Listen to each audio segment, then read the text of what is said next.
What I'm doing right now is I'm making sure the volume's high enough so I could be heard.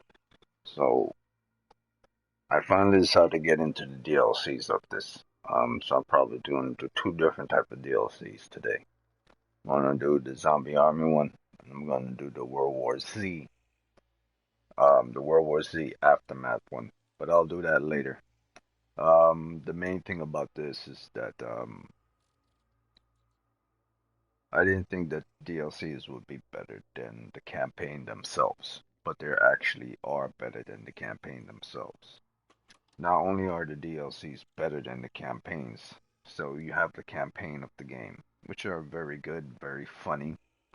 Probably the best zombie game I've played. To be honest with you, it's very creative. Not the best game overall. It has a lot of problems. Um, as I stated before, um, I think I gave this about a 6.8, about 6.8 to a 7. I think IMBD or Metacritic or something like that, they have it at a 6.5 or something like that. But I just gave it the extra points because I knew from the get-go that the DLCs were going to be good. So I added the factor of the DLC, including on top of that, to give it a 7. I'm pretty sure Metacritic probably including that within factor that within the game itself. And you think that the DLCs overall, or actually in addition, were good, but actually the DLCs are not only better than the actually standard stories, they actually go beyond those of the standard stories. Now, what I meant by beyond, I don't mean like the scope of the actual stories within each of the box tile sets. World build for those maps are greater than the actual stories. I mean, how they are executed are better. The tighter corners, the more open spaces, the different ways the enemies can attack you, um, they operate better. So I think that the DLCs they operate better. Like in the missions themselves, you got the standard missions, dead ahead, which is creative. You got a train, and then you got Death Canal. You got a boat, and then you got a meat locker. You got to go near like a water area. And then you got a zoo, and then you got a coast. And then you got like a lava area, and then you got a cave type tunnel leading towards hell, and then you have hell itself, where you go to the hell base, and then you have fight against the hell machine. But in the DLCs, it gets more creative than that. Not only get more creative than that, it seems like it could do more, even though you're doing the exact same thing within these missions and playing like characters that move the same. It feels a lot harder. It feels like the standard easy mode for the games, the regular mode, feels like medium mode for the DLCs. But not only that, it feels like the actions of the enemies are moving more fluidly, and it feels like the executions of their attacks are more tactical, that they're actually smarter in comparison to the enemies in here. That you don't really have to press the difficulty rating to up their intelligence. Like the people who made the game already upped the intelligence from the standard game mode, which is probably the standard game mode for the regular campaign, is medium. But it's like they up the intelligence mode for the medium level for DLCs to hard, or they at least put it in a way that it's not so simple to execute and destroy an enemy. Now, what I like best about the additional DLCs is that you go from one mission to the next within it's a story. Everything in the zombie armor plays out like a story. You got to take care of this, take care of this, and one story leads to another story, which leads to another story, and then leads to Hitler and Hell Machine. Whereas in Terror Lab, it's the same thing, but it's not about getting towards Hitler. It's getting take rid of the cult entirely. And then you not only have to deal with trying to fight off Hitler's minions or those who serve him within this, you have to find off the minions of different types of people who serve Hitler or were against Hitler. For instance, Terror Labs is associated with those associated with Hitler, while Bloodbourne is associated with those who are against Hitler. And then Deeper Than Hell is also with association with the blood count, but you have to get past hitless people to get towards the blood count guy. And Domination Valley Falls the same thing, but those who are in Domination Valley are more aligned towards the blood count guy than the hitless people. And then um, the Alpine Blitz are loyal towards Hitler, but this has to do more with airplanes and flying in and dealing with a lot of enemies. Probably one of the more difficult settings of the game, and shows the more intelligence of where the game has gotten since the standard gameplay. Um, it really isn't about upping difficulty. It's more about the intelligence, or at least the tactical know-how of the game. And then that Zeppelin is about those who are also loyal to Hitler, but are also, I guess, somewhat questioning their alliance towards Hitler. And then Terror Labs is about a machine that was designed to be loyal to Hitler, but end up being its own thing. So it's not aligned with the people who are serving the blood count, um, nor those who are serving Hitler. It's more like it wants to take over everything and be in charge and be its own boss, but it's somewhat aligned towards Hitler's ideals, but it's not necessarily. And then you did Abandoned Asylum is also associated with the blood count himself, but it's also leading towards him. So everything seems to be leading to this new type of master, the blood count, this bad guy. But at the same time, it's not all about him. It's about a machine trying to have its own awareness to versus those who are service to Hitler and versus those who are service towards the blood count.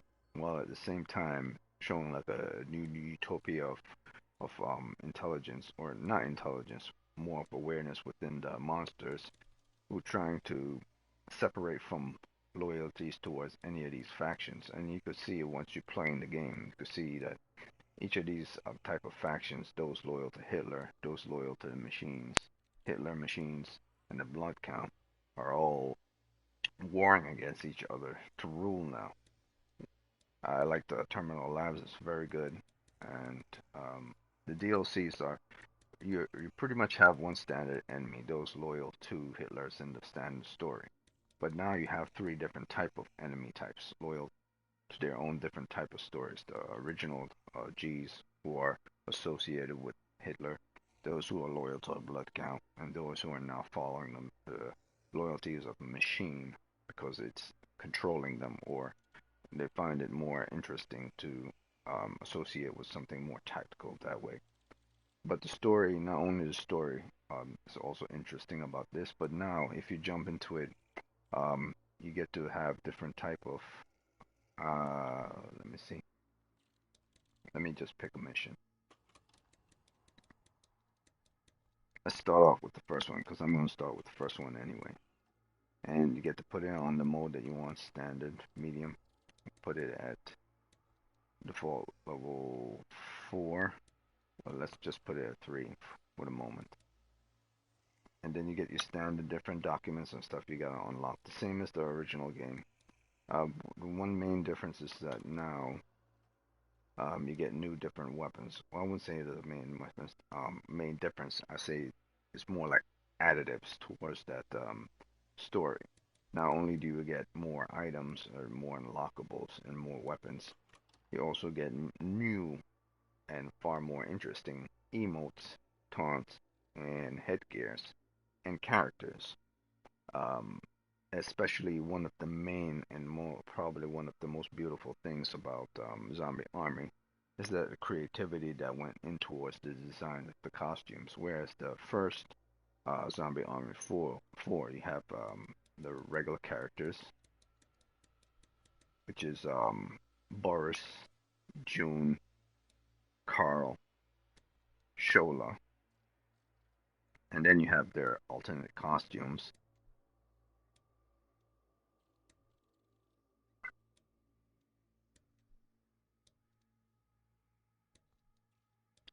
And that's it. And then it ends at Shola. And then you went into, now you go into the territory of the DLCs, the extras.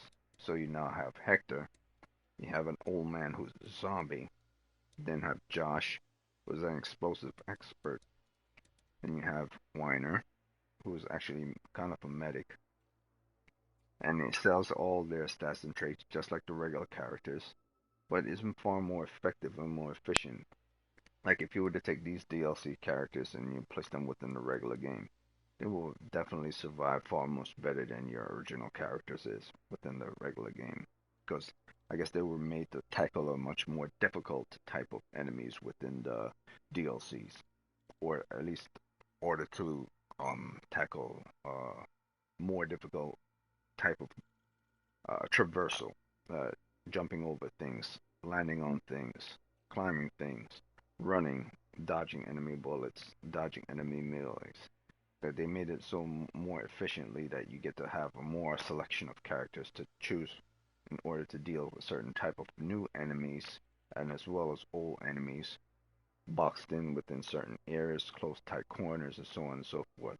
And in this game, there are more close tight corners than there are within the regular game itself, and far more interesting cutscenes, a lot more little bits of tidbits of interesting things that were executed within the DLCs than there were within the game itself. It's far more difficult. Even this medium difficulty feels more like a hard difficulty, and this easy difficulty feels like a medium difficulty.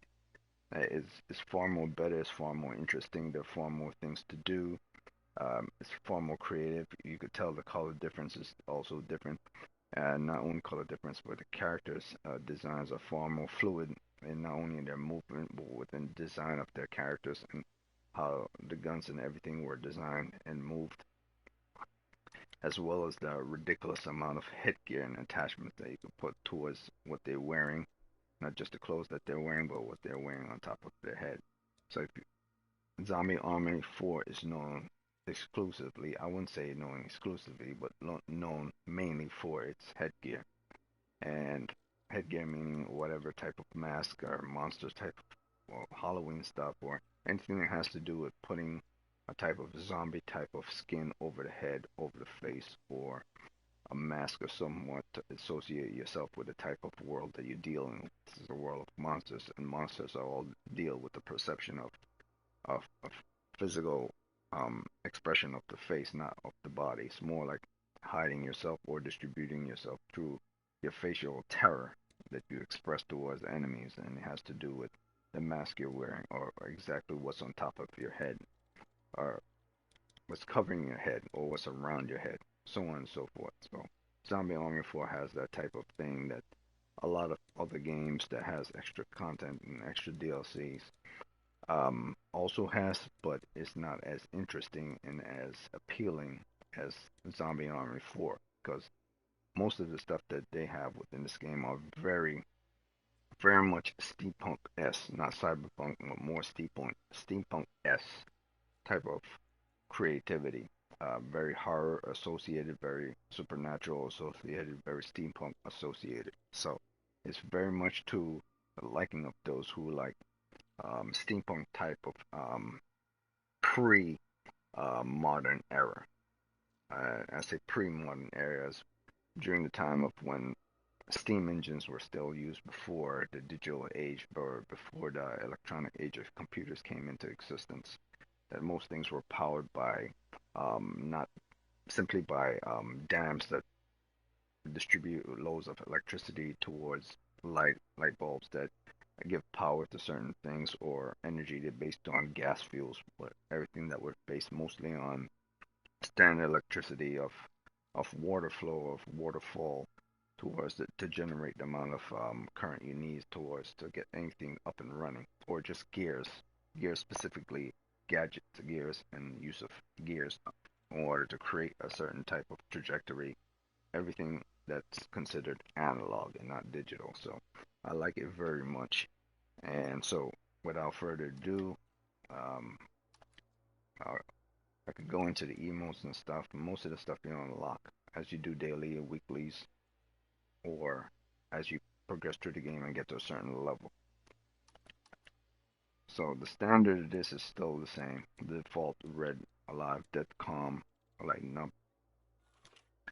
Um, but I'll get right into the story, and I could get into the weapons and a new type of weapons, but they're all DLC weapons. The main thing, like I said about Zombie Army, is the headgear, different designs of the skins, and the weapon choices. It's to create a different way you kill enemies, and you wear certain type of clothing or headgears with style when you're doing it. So it's about the weapons and it's about the skins in Zombie Armor 4. But one of the best part about Zombie Armor 4 is the creativity towards in the missions themselves. It's not just about skins. It's not just about weapon choices, but about how you execute using those weapons to destroy zombies and the type of level designs in order and creative way to destroy different types of zombies and new type of zombies introduced within the DLC. And I find it fascinating how they come up with certain type of creatures. Some of them are just ripped from the old ones and just put new type of layers of mask on them. I guess it's because some came out during Halloween time and some came out during Christmas time. So just give certain enemies a certain type of skin to represent that type of holiday charm. But some are pretty much new, and I'll show you who those new ones are, and you'll be able to see them within the game as you progress forward. Like in World War Z Aftermath, they didn't do much about anything that I thought was going to be different. Did pretty much everything the same, so it's kind of a disappointment to play World War Z Aftermath. But for this game, I'll show you exactly the missions. Let's see, Terror Labs. I'm going for the first mission, level 3, and I'm the host. No, that's on solo. We don't want solo. We want co-op. And of course, you can always browse or join other people, or host one yourself. So this person is hosting hard. This one hosting all the standard mediums. This is hosting mediums. But I will be doing this one on my own rather than joining other people because I want this video to be a certain length so I can explain certain things and continuously do missions. The problem with, I wouldn't say the problem with Zombie Army 4, the problem with certain people is that they have the ability to kick you. So if they don't like you to be in their mission, they will kick you out of mission. So it's important to host your own game and your own co-op. And if they choose to leave, they do so on their own accord. So I'm going to host my own mission. And if they choose to leave, that's fine with me. I will put it up to difficult level 4 because some people complain that the difficult level for medium is too easy for them. But to be honest with you, the medium level for this game is at 4 is like hard. It's actually like hard. So I'll put it a little bit below hard. I'll put it at medium level 3. Because 4 is like hard. This basically, medium level 4 is hard. But the people who made the game will probably never tell you that it feels exactly like that. And hard level 1 still feels like hard level default 1 still feels like level 4. And once you crank it up to 1 or to 2, then you feel a little bit of difference that it's actually hard. But medium level 4 still feels like hard level 1 or hard level default. So I'll do that. I'll host this. And I picked this character specifically because this character has less melee, but she has more upgrade towards the weapon itself. So charge of the weapon itself is essential if I want to keep continuously maxing out that weapon. So I needed to charge faster. At least I needed to charge fast enough so I could kill enemies faster. This character will take more melee damage, so I put on less melee damage towards the character itself. But overall, about the melee damage towards the character is about the only weakest thing. So I'll cut my mic and continue the story. The blame must lie with the relic that brought Hitler back from hell. Even though we have it, we still don't understand its true power. So that's where you come in. Schweiger's old lab stands abandoned in Bavaria. Infiltrate the lab and use his equipment to analyze this new relic.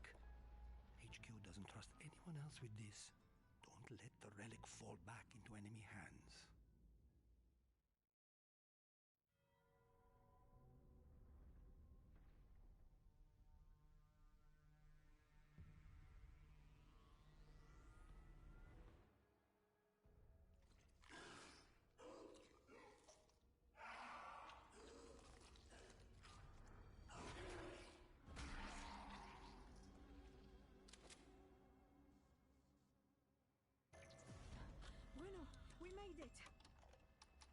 but there's no power, and the strange smell.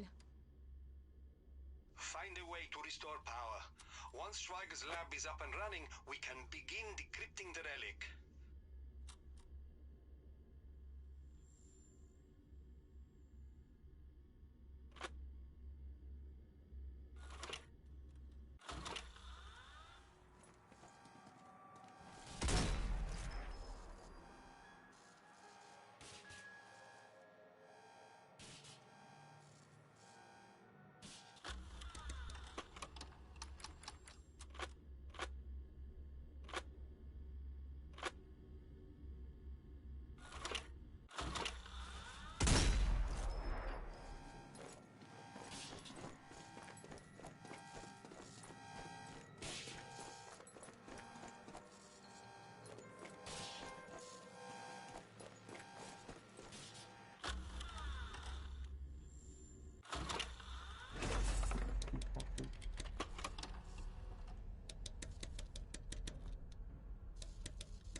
The control room.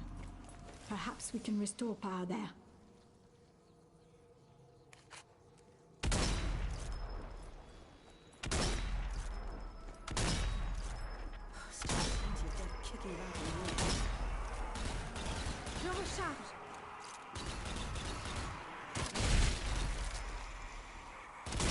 This time, stay dead.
recon team in before we knew what we were dealing with.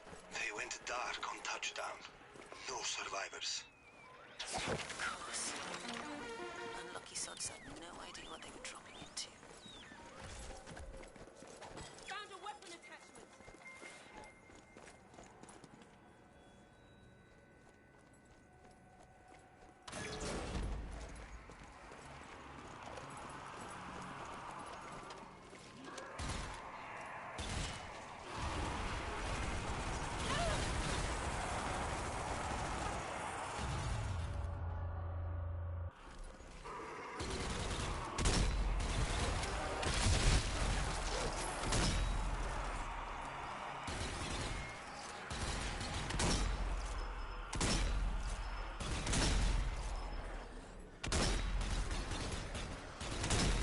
Reloading.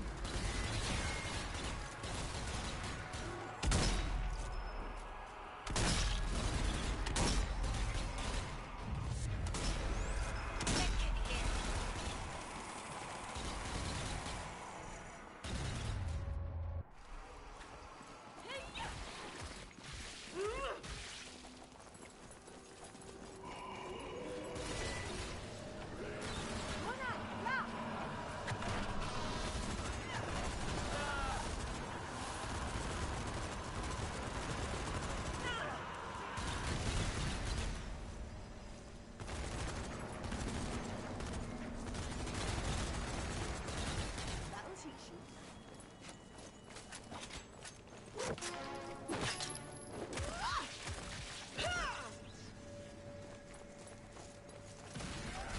Supply crate.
No spell.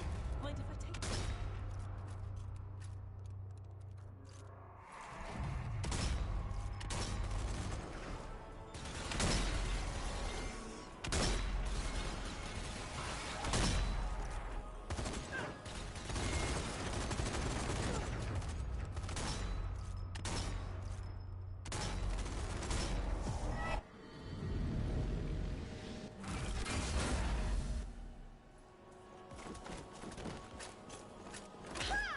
Got a grenade.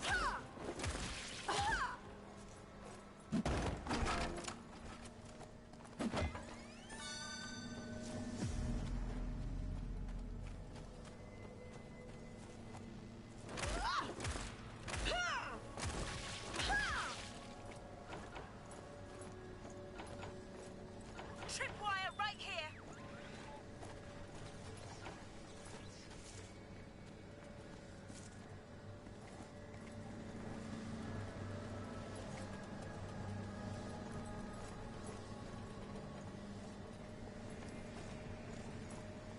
This is it. This must be the machine. Let's hope it still works.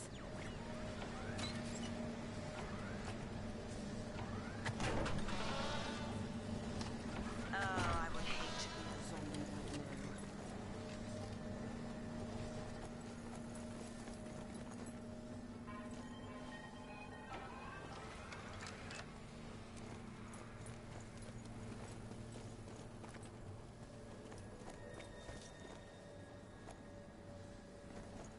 There's a supply crate here.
Machine activée.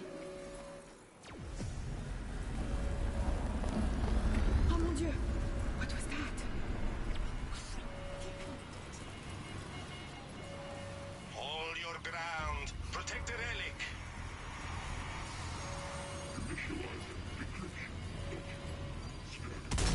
Je recharge.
Sending the recording for translation now. Might be a little hard to decipher over all that screaming, but nothing our experts can't handle. Whoa! Again! What is that? An earthquake? Get out of there.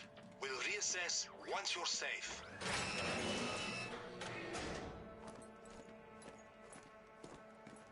Supply crate at my position.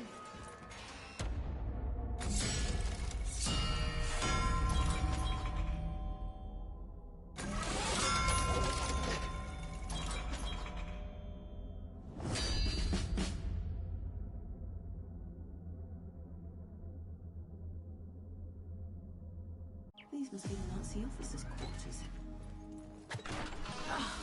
Yuck, it stinks in here. It's soiled with the remains of a ritual.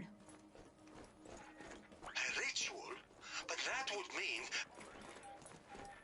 Schweiger was in deep from the start.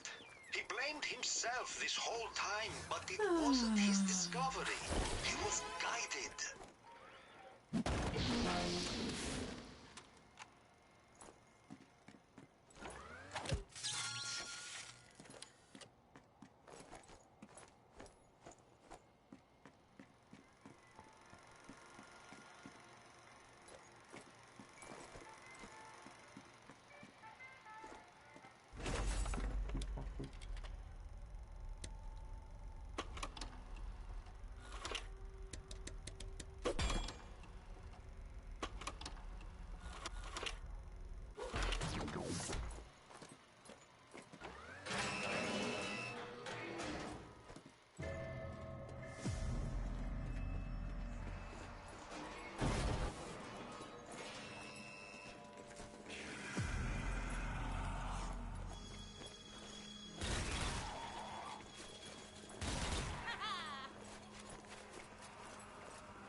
What the hell?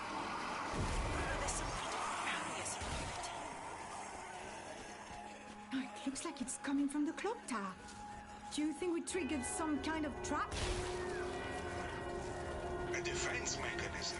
It must have triggered when you analyzed the relic. But a defense mechanism for what?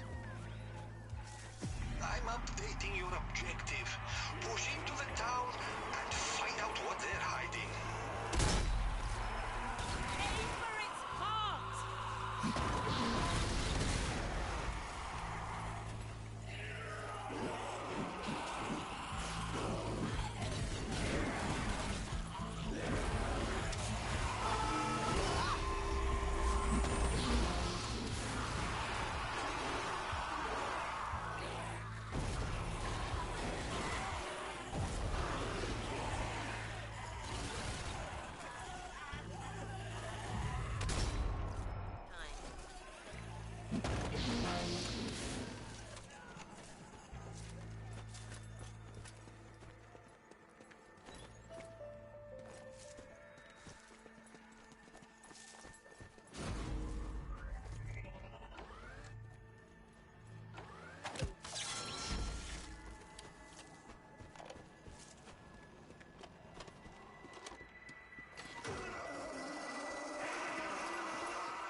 Supply crate.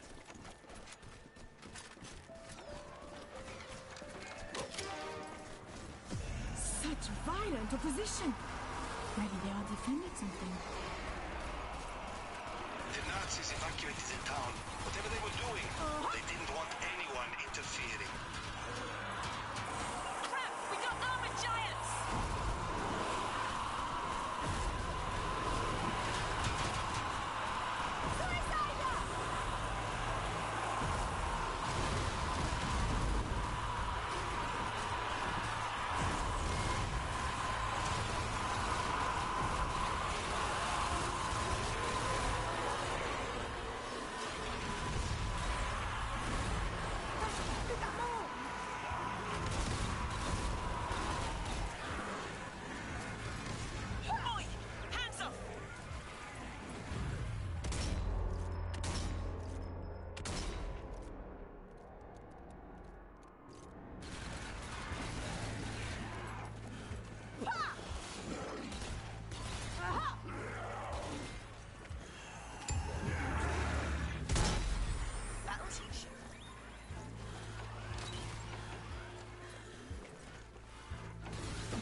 It's one of the dead soldiers.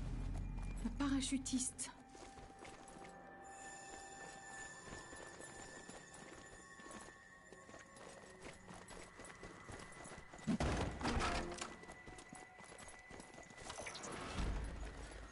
More parachutes. See if you can find the rest of the squad. They may have learned something that will spare you the same fate.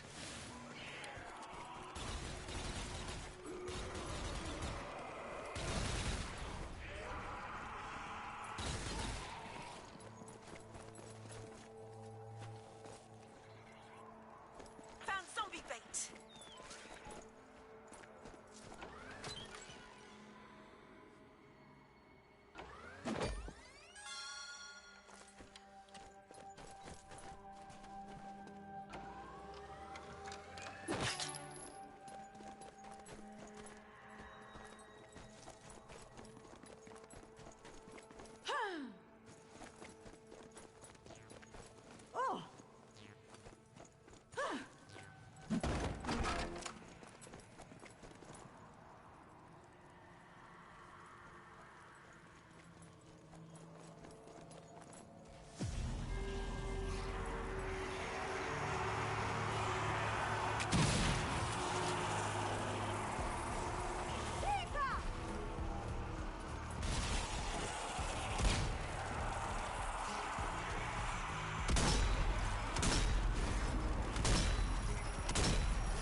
shoot you.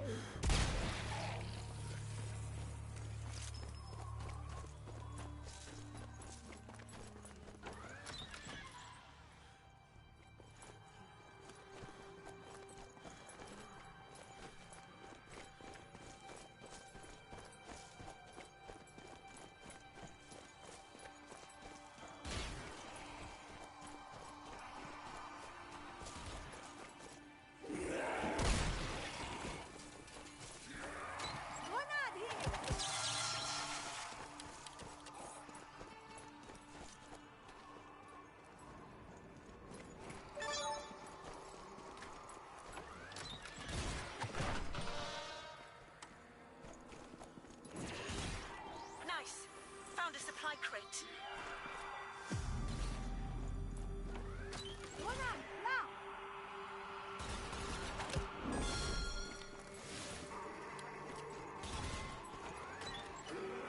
A statue. There's the visage of the fury. Looks like the troopers rigged it to blow. Died before they could set the explosives. Must be another of the town's defenses. Find those explosives and finish what they started.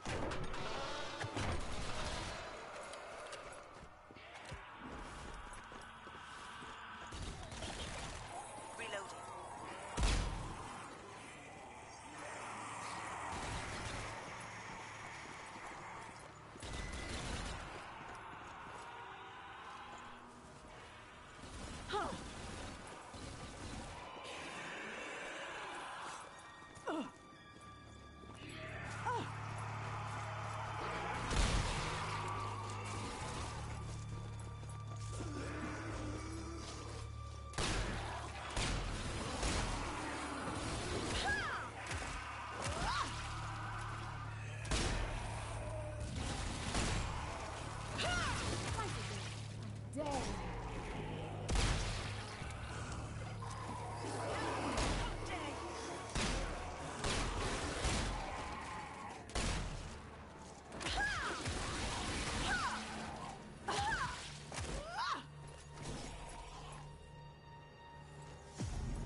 Supply crate.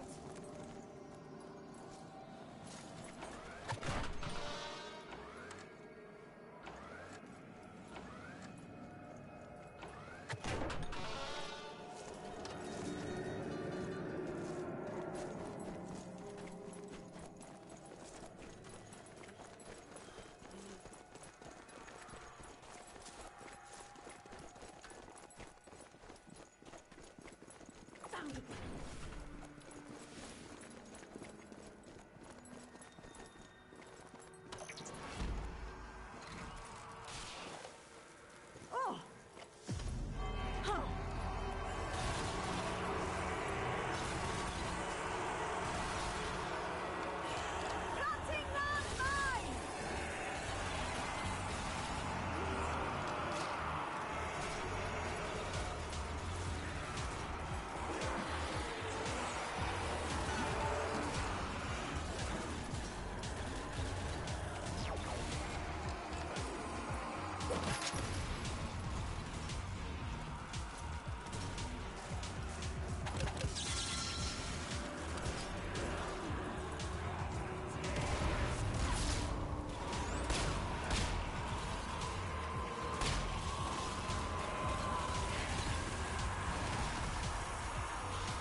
Is having issues. coping with the different type of networks and associated towards making the game run smoothly. Um, Basically, if you're the host, you're the primary person hosting the game. You're inside. They're trying to attach to your network of your gameplay, and will experience lag based on your network of your gameplay, and it would affect theirs as well. So, whatever lag that you're having because you're the main host connected towards the primary server, the moment you start experiencing lag, everyone else will be experiencing lag. Or sometimes it could just be theirs, but most of the times it's because the engine doesn't allow you people to freely co-op independently of the host, um, who's actually the host of the game at the moment, of the co-op game at the moment. It just allows for whoever's the primary host to is somewhat to be connected to their gameplay. And if the host is having a bad internet connection, then everyone else has one bad. So that's a bad type of engine that they're using. I never quite understand why they did that, and I probably still don't. And I'm pretty sure they can't undo it, because if they undo it, then they have to go back to code and then probably throw in a different engine, which means they have to pay a lot of money to run something else. So they're probably going to try to update it, and make it upgradable so it could run faster and smoother. But at the same time, with people with higher speed tech, they'll eventually do the same thing, and people with lower speed tech will eventually have the same problem. It doesn't really matter. They have to change the engine adaptable towards everyone's internet speed capability without lagging everyone at the same time. And that was part of the reasons why this was a 6.8 game for me and didn't stay at a 7. So most of the times people join other people's co-op because they have bad internet connection at the time. So it's a real pain in the ass when you're the host and then kind of screw it up for everyone else. And I don't understand that logic of they're taking the free to play route of the primary person that's the host.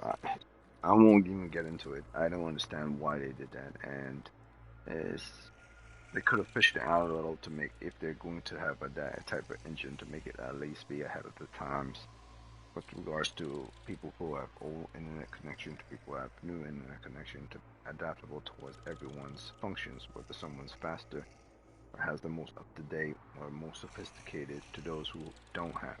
So I believe that this company should have had the most sophisticated if they're going to use that engine to work perfectly with regards to everyone's capability to connect to each other in the co-op game. I don't think that's what they did, or at least that's not what they did in the Zombie Army 4, because this game came out quite some time ago, and things have updated since then. So I'm pretty sure they should have known that before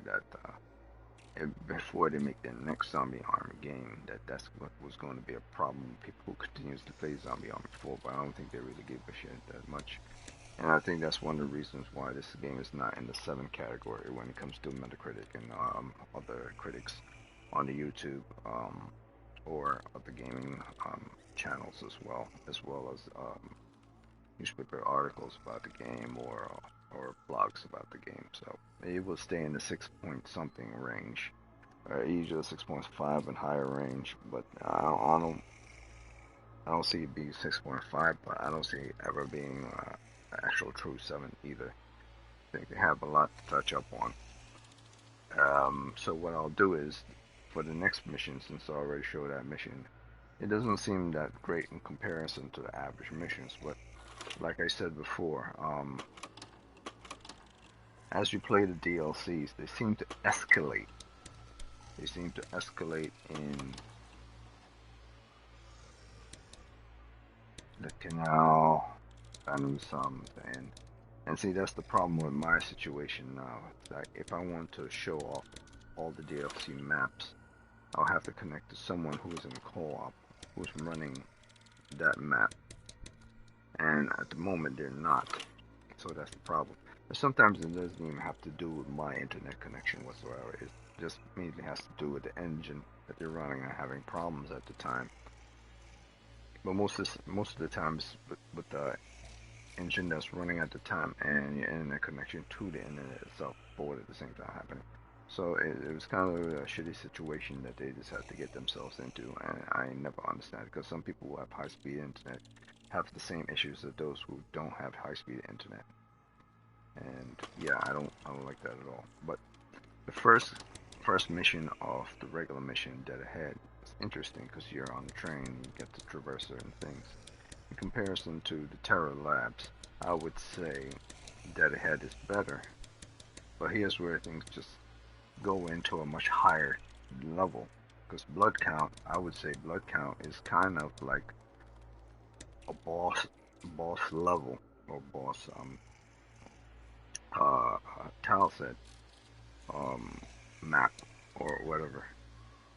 That's equivalent to those of Hell Base and Hell Machine, the last two within the series of the regular game, or at least the last two of the DLCs that were of the regular game. For they weren't DLCs. But I'm pretty sure that these weren't DLCs that are part of the actual game, and if they were DLCs of the previous game, next iteration of the last game, I would say the new DLCs, which is Blood Count, is far better than the last two missions of Hell Base. And it's not better than Hell Machine, but it's better than the last mission leading to the last mission of the regular game. So, because Hell Base is part of the regular game, and I believe Blood Count is far more superior than Hell Base. In fact, it's far more interesting than Hell Base. You feel like you're actually in a separate story from the regular zombie army. It doesn't feel like a zombie army game. It feels like a different type of shooter game.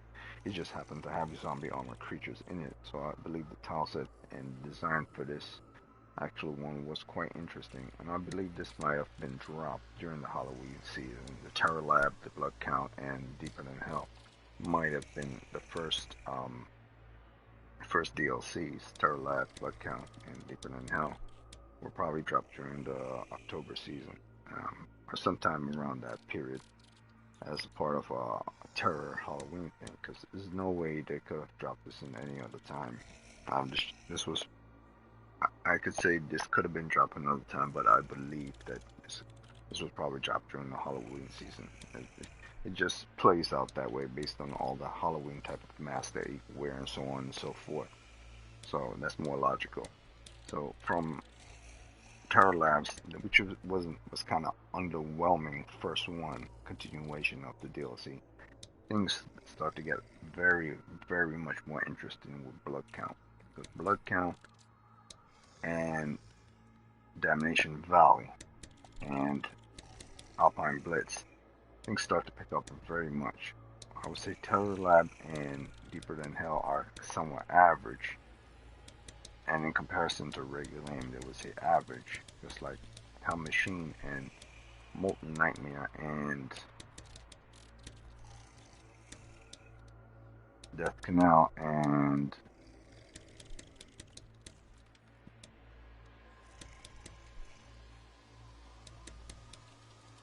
Dead Ahead. I would say Dead Ahead, Death Canal,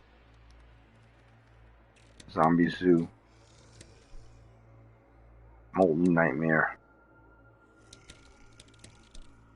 Hell Base, and Hell Machine. Yeah, I would say between Dead Ahead, Death Canal, Zombie Zoo, Molten Nightmare, Hell Base, and Hell Machine, those are the best ones from the regular. Now between this, I would say after the first one, things just started to significantly get better. Blood Count is good.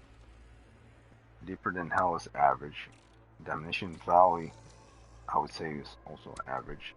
Alpine Blitz is good. Dead Zeppelin is good. Terminal Error is very good and very difficult. Abandoned Asylum is good. Return to Hell is very good. So, out of all the DLCs, you have about two of them, which I would consider to be average. The first one, and the Deeper Than Hell one, but that's preferential choice. You could say Abandoned Valley is more boring than Deeper Than Hell, and Deeper Than Hell is much more interesting. Or you could say Terror Lab, Deeper Than Hell, and Damnation Valley, or the weakest one of the DLCs. But still, you got Blood Count, you got Alpine Blitz, you got Dead Zeppelin, you got Terminal Lab, you got Abandoned Asylum, and you got Deeper Than Hell. So that's 1, 2, 3, 4, 5, 6. You got 6 out of, let's say this one is not good, this one's not good, and 6 out of 3. So most of his DLCs are already fair game and great. And to be completely honest, I would say Damnation Valley and Deeper Than Hell are about average. They're not poor. They're about average. So Terror Lab is, I would say, is poor. But everything just skips up into a different notch once you get to Blood Count. Once you get to Blood Count, things become significantly better. Not only animation-wise, but also the intro movie and the outro towards each of these as well. The fun factor as well. Blood Count. I'll just show it based on the execution. Now I couldn't show it based on Terror Labs because the internet was bad. But based on what I saw from Dead Ahead's ending, which is about average, but intro was good. The Skin Out ending, which is good, and opening, I would say 1, 2, 1, 2, 3, 4, 1, 2, 3, 4, 5, 6. Yeah, I would say 6 of the regulars are good, just like the DLCs. The DLCs are good. And Meat Locker's average. And Rotten Coast is about 4. But Road Ahead is also about average. Actually, Road Ahead is kind of poor as well. So the original one has like 2 poor ones, and most of them are average and great. Whereas the DLC only have like really 1 poor one, which is Terror Labs. It has like 2 average ones, which is Deeper Than Hell and Damnation Valley. So if you're interested in buying the DLCs, I would go with the first one. I wouldn't go with the second one. I would go with the first one if you really want a DLC for this game that's worth something. I would go with the first one, which is like more for the Halloween season coming up. First one. And I would go with the third one, which is Terminal Lab, Abandoned Asylum, and Return to Hell. So once you return to Hell, it shows you what's the result in the game, and you get to fight a different type of boss enemy, which is a machine. So you have 3 enemy types per boss type enemies in the game, where it's comparisons you just have Hitler and his minions. You now have the Baron. You now have the machine, which tries to infiltrate the real world and becomes like an Ultron type thing, and versus everything that's flesh, and use flesh as the way to install its own power. And then you have Hitler's minions, who don't serve the Baron, but at the same time they're versus the Baron, and sometimes some of them join them. So I have like 3 factions in the third in the DLC. 3 factions in the DLC. Those loyal to Hitler, those loyal to Baron, and those machines. I wouldn't say things that are dead or loyal, more like they're under control of these different type of stewards or overseers that take control or have power. But I'm very interested in the first DLC adaptation, and I was very interested in the Terminal Lab, the last one. And to be honest with you, to balance it out fairly, yeah, the first DLC has 2 good ones. The second DLC has also 2 good ones, the Damnation being average. Or actually, the first one have only 1 good one, Blood Count. and then these two are average. But it has one very good one. So it's very much important to have that one. But at the same time, the second one has two very good ones, Alpine Valley and Dead Zeppelin. And the third one has like three good ones. So the third one is a must. Terminal, Abandoned Asylum, and Return to Hell. So the third one is a must, and it's up to the person who wants to play the game to buy the Blood Count 1. It's like vampires or something like that. And then the Alpine Blitz, which is a very good and difficult one, as well as Dead Zeppelin. So in my opinion, all of them are worth it. But if you had to nitpick about which one to pick first, during the Halloween season, I will go to Blood Count DLC 1. But if you don't care about that, I would go with the last DLC choice on the menu, which was the third one, which is the Return to Hell Terminal Lab and Abandoned Asylum, because you get to fight the Baron minions in this one, as well as you get to fight the robot minions in this one, as well as you get to fight Hitler's minions in this one. Whereas with the other two, it's just the first one was just about Hitler's minions and the Baron, and the second one was about Hitler's minions mostly, and then certain things about the Baron. But the third one, the last DLC one, is the best one. You get to fight the robot's minions, which is those who control as Hitler's, and the Baron, and those who are loyal to Hitler, as well as the Baron, the last one. So the third DLC attachment is good, and the second one, Alpine Blitz, is also good. And the only one in the first one, the Blood Count, is good. But the Blood Count is very good in comparison to the others. I would say it's the best DLC one out of them. Blood Count and Terminal Lab and Alpine Blitz. So each one of them have a very good one. Blood Count for the first DLC is very good. Alpine Blitz for the second DLC is very good and difficult. Terminal Lab for the third one is also very good and difficult. But at the same time, Return to Hell is also very good and difficult. So the last one is a must.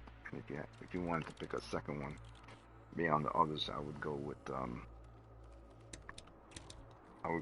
Blood Count one. If you can't pick all three, I would go with the Blood Count one. Because you get to experience both those loyal to Hitler and the Baron, and you get to experience the same thing towards the end. I mean, I really like Alpine Blitz and Dead Zeppelin. So maybe if you don't really care about the Baron that much, and you know you'll get to experience him in the third iteration anyway of the DLC towards the end, you could skip the first one. So, but for this DLC, I'm just explaining each of them as I go along. So, I'll do that right now. Let's see here.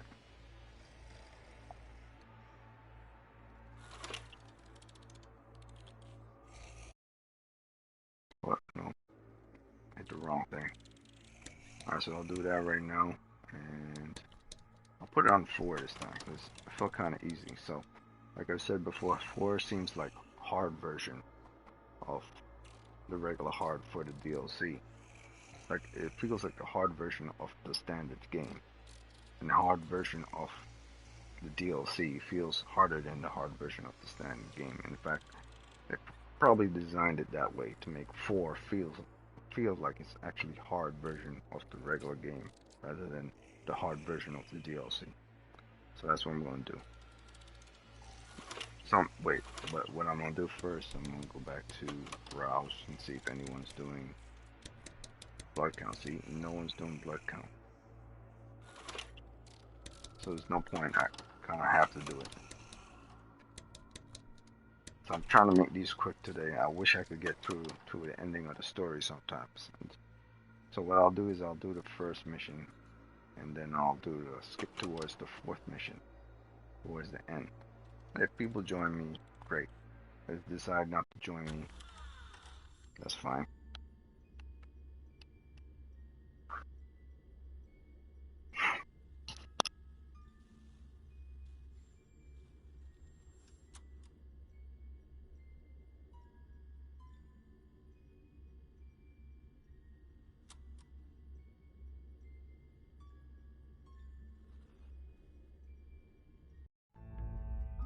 The secret Nazi church in Bavaria contained occult texts that described Plan Z as one step.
Do you copy?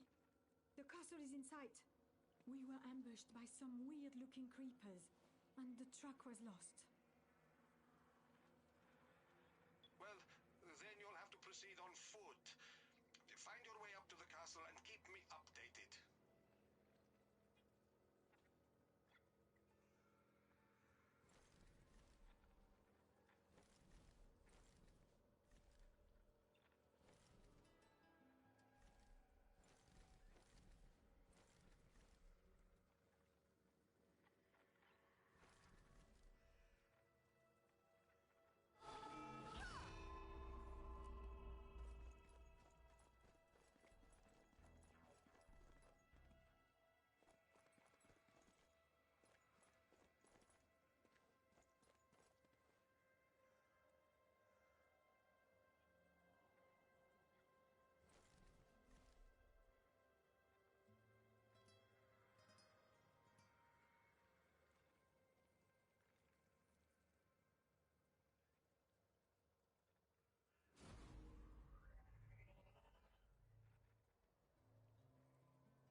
Let me see.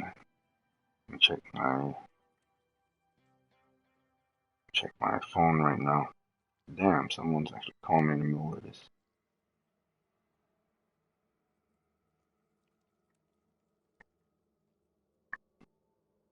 Any kind of important phone call.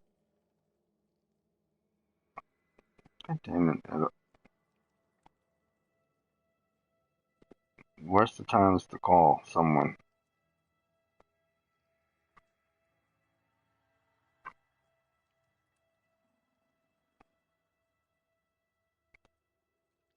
Okay. Alright, well, it's fine. Alright. Okay.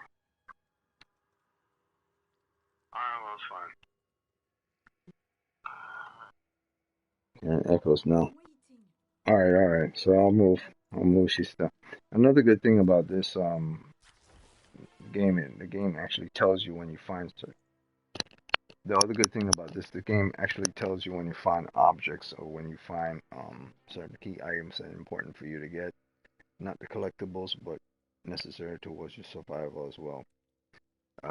Or when you're staying in place for too long, the actual in-game character will tell you you're waiting or they're getting tired of you standing. That's the game way of informing you that you eventually are going to be kicked after staying in one position for too long. So I think it's about 5 minutes max, 5 or 6 minutes max before the game actually kicks you from inside of a game and then removes you and puts you back into the main screen. That way, if you're co-oping with other people, you don't hold back the group. You get to wait for a maximum of 5 minutes most, and they design certain missions so you have to tackle certain enemies all at once, and that will take, if you're fast enough, 2 minutes. If you're not so fast, it will take 3 minutes. So at the same time, if you're standing in place while they're taking care of enemies and finish those deaths, and it's within 3.5 minutes or 2.5 minutes, the most that they will be waiting on you with 2 minutes. But if they're really fast, the game gives you the option to kick people from your team in this menu screen right here, which is also good. So it really depends on who you're with and who you're not with within this co-op game. But at the same time, it's a good feature to have the actual in-game character tell you if you're wearing a headset that you're taking too long to inform you that you'll probably get killed. You know, it's the game character knowingly trying to tell you something, and it's up to you to listen or not. Sometimes you're so busy doing what you're doing in real life, you won't realize it until your game character says, "I'm still waiting," and then you say, "Wait, she's waiting. Oh, that means I'm still standing in one place."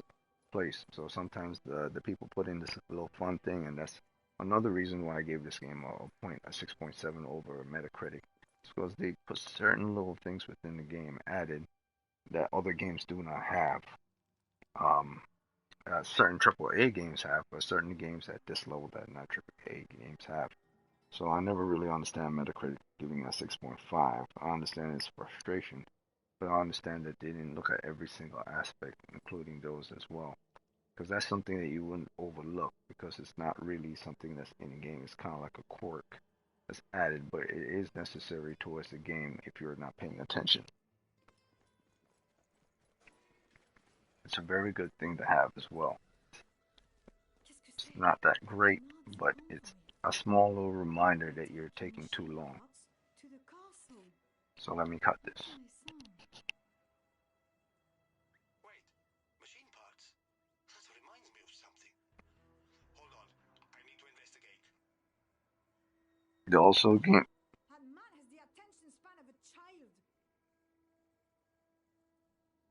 Now, the also thing about this game is it gives you a narrative to tell you what you have to do from next to next within the story. So if you're confused of where to go, the pentagram star will tell you where you need to go. But at the same time, Before this crisis, the Allies intercepted a coded message about an operation called Project Agartha. The Nazis were building something big. Once the crisis began, it was forgotten. But this, it matches the message and timeline exactly. I think whatever they were building is inside the castle. The convoy never reached its destination. The thing they were building, they didn't finish it. Focus on getting to the castle. I'll see what else I can learn. J'attends.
Stay still so I can shoot you.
Giant is dead!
No way forward.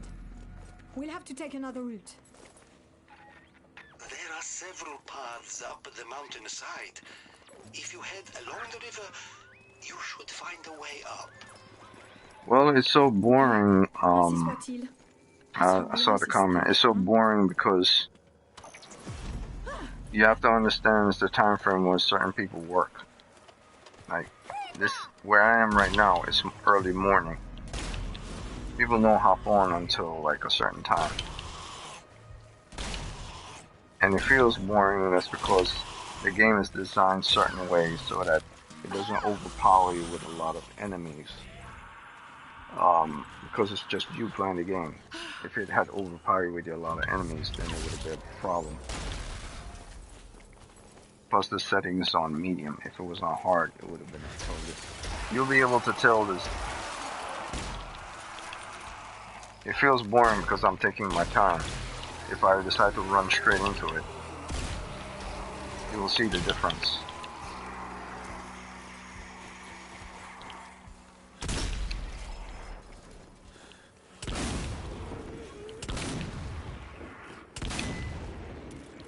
Like if you charge right into your enemies. See, this game was built intelligently.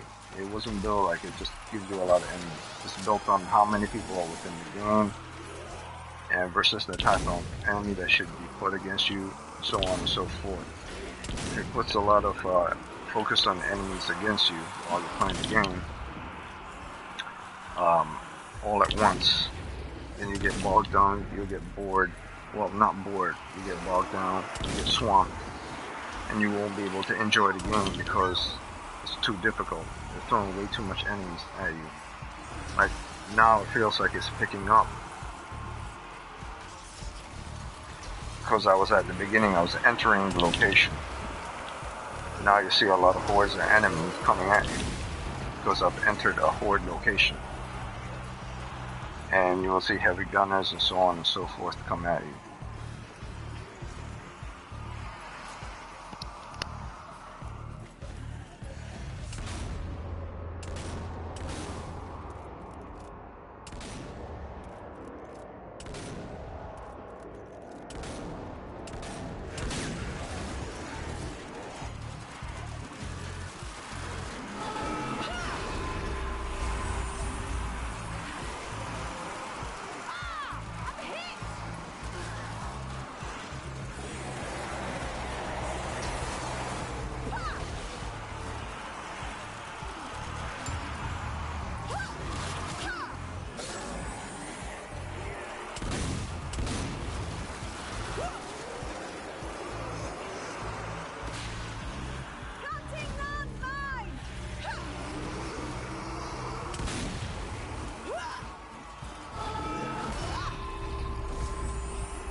Taking fire!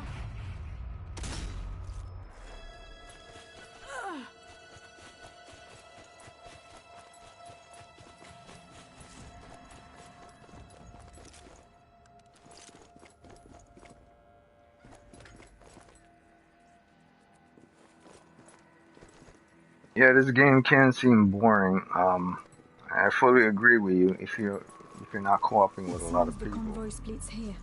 But The vehicles with all it's the a signs fun are game, different. I'll tell you that for sure. They went to the It doesn't council. seem fun when you're not in certain areas, but boy, you crank up that difficulty, it's a totally different story. Machine parts went down through this door.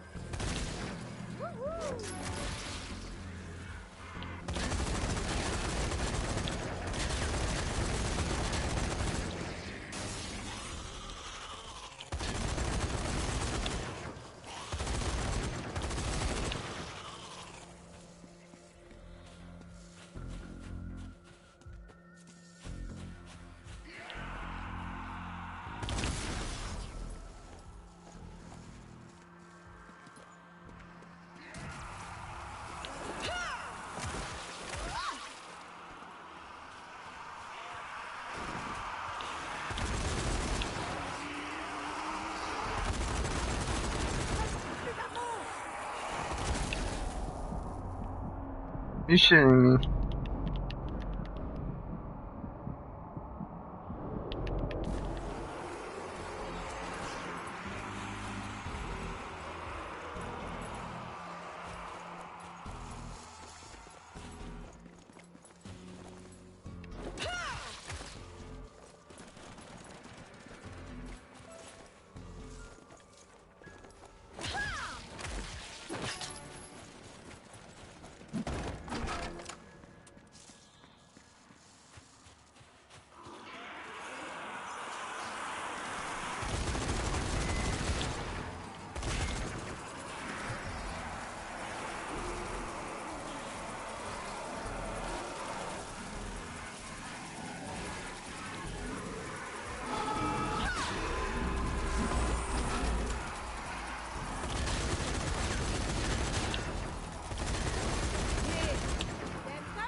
I played a lot of zombie type games.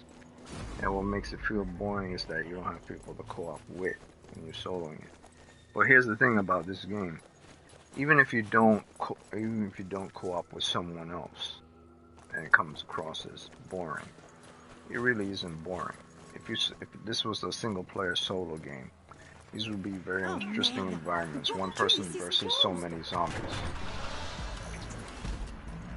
So you don't really, because you get to deal with so many different types of enemies. You get to deal with necromancers, you get to deal with summoners, you get to deal with explorers.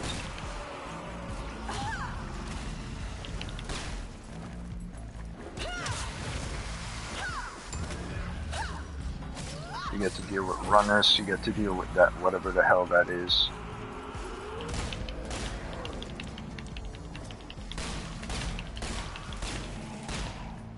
Yeah, this thing is a shadow demon that will put you into like a shadow realm, and you get to deal with these creepers. So you gotta constantly run and escape and try to. This is on medium difficulty, so it doesn't feel like it's hard, or there's not a lot going on. And I purposely didn't put it hard because if I did, there's no 100% guarantee that the people who I play with are going to be able to do it properly.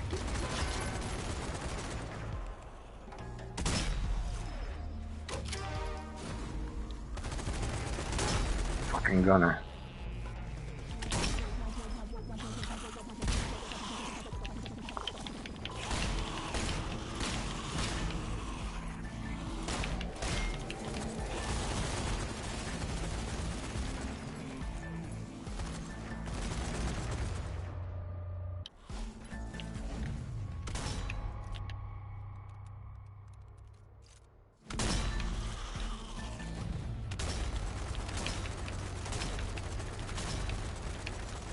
Jesus Christ.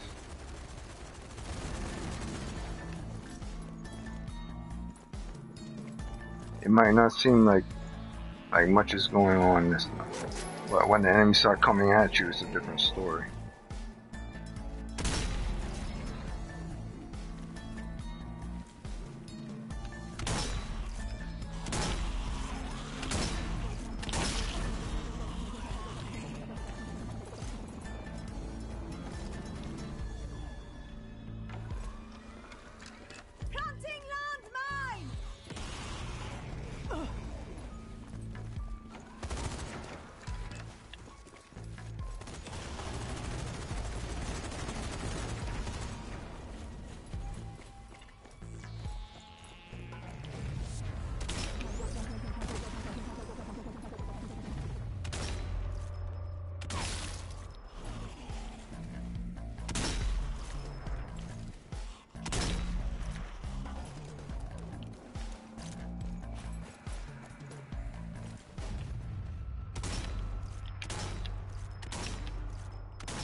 You start taking a lot of damage when a lot of enemies start charging.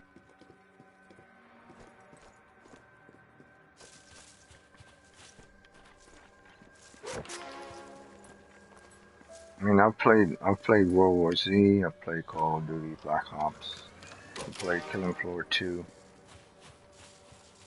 and there's something about this game that's better than those.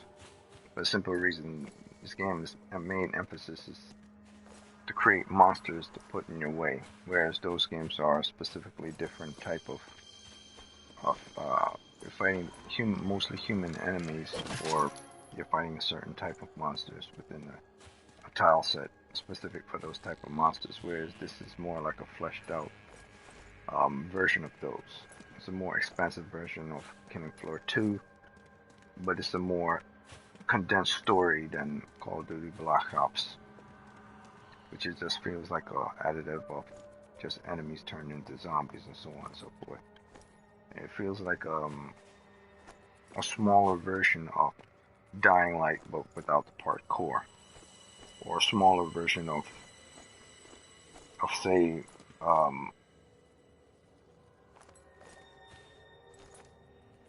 House of the Dead, but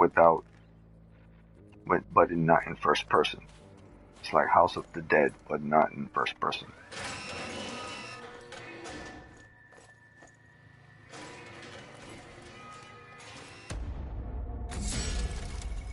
And there's also another factor as well. The other factor where you could consider it to say that why it's not boring is because not everyone has the DLC. Now, if I was to exit the game right now from this first mission and go into the regular mission of the game, That's why everyone is playing. Could suggest they have A been very few guaranteed people play occupying the the castle for DLC. hundreds of years. And that's what a I lot of can't people are find a single confused on. They mention of don't any understand. wives or children. Many people Not play even the a family standard tree. version of this game, It's not the bizarre. DLC. I'm only examining the Ah, so you know very, nothing. very Marry. rare aspect of the game that only a few people decide to purchase. So that's what a lot of people don't understand is that, and a very few people means out of every 10 person in a room, 2 of those people purchased the DLC, while the remaining 8 did not. So I'm evaluating it from that point of view. So if you were to say majority of people don't play this game or it's associated with it or it doesn't boring or it's not co-op, it's because most people are playing the standard version. That means most of the people are associating with it.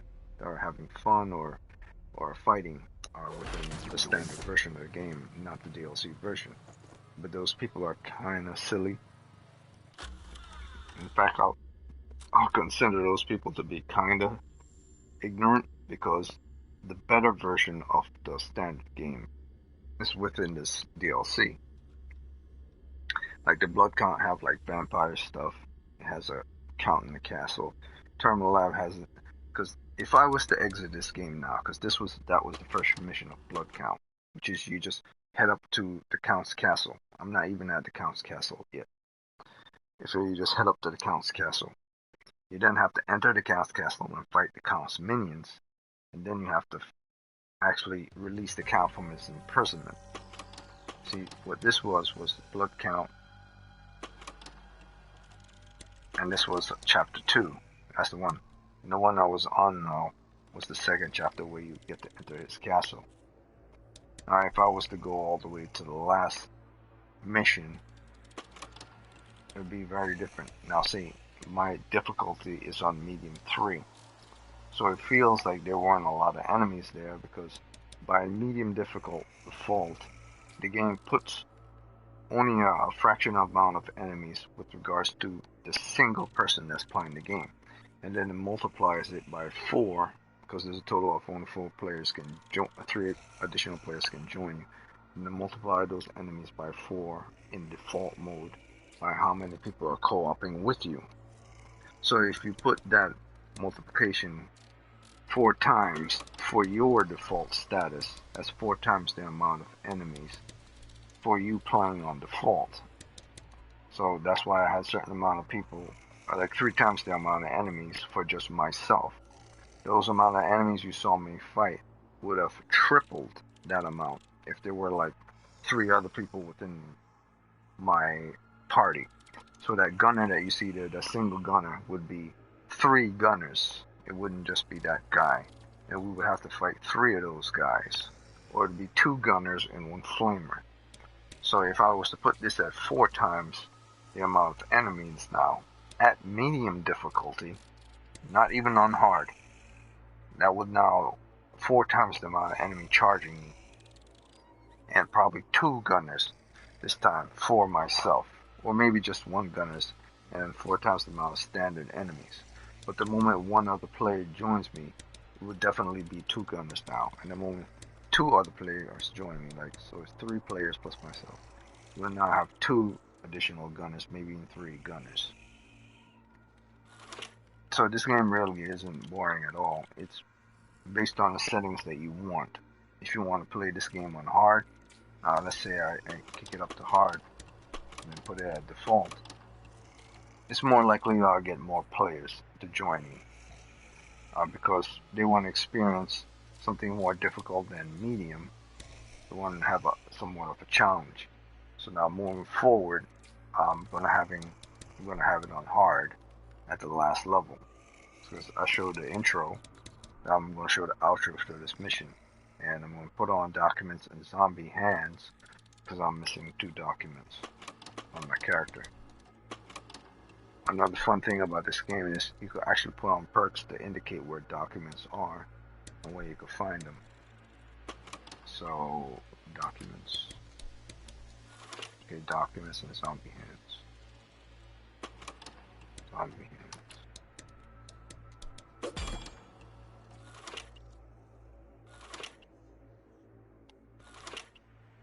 So I'll do is I won't use her anymore because she's susceptible to melees. I'm pretty sure the last mission is gonna have a lot of melee people charging her because I put it on hard mode. So you can switch to the type of character that would aid you towards your survival mode. The only weakness about this character is that it has low stamina regeneration, which is okay because now you can always charge your stamina. I believe I could always charge my stamina more, or at least get it up to its standard amount here. So that's what I'm going to do.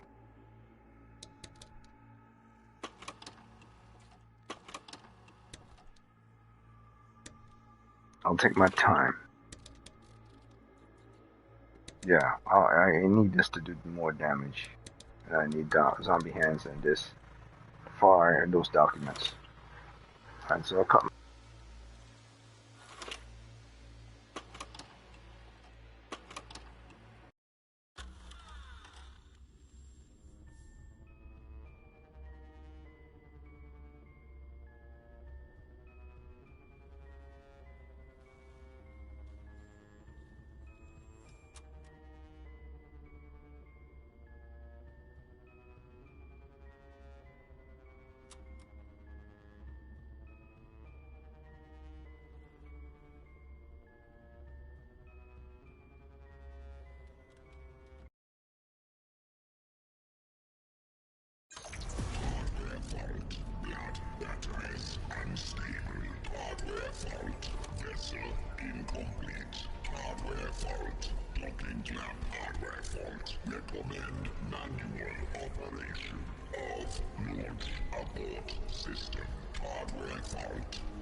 Just a little longer.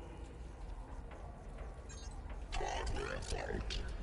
Batteries unstable. Hardware fault. Vessel incomplete. Hardware fault. Docking clamp. Hardware fault. Recommend manual operation of launch abort system. Hardware fault. Alright, so just make sure I comment on that. So some people are just trolls for trolls' sake. Like, if you don't educate certain people, they will.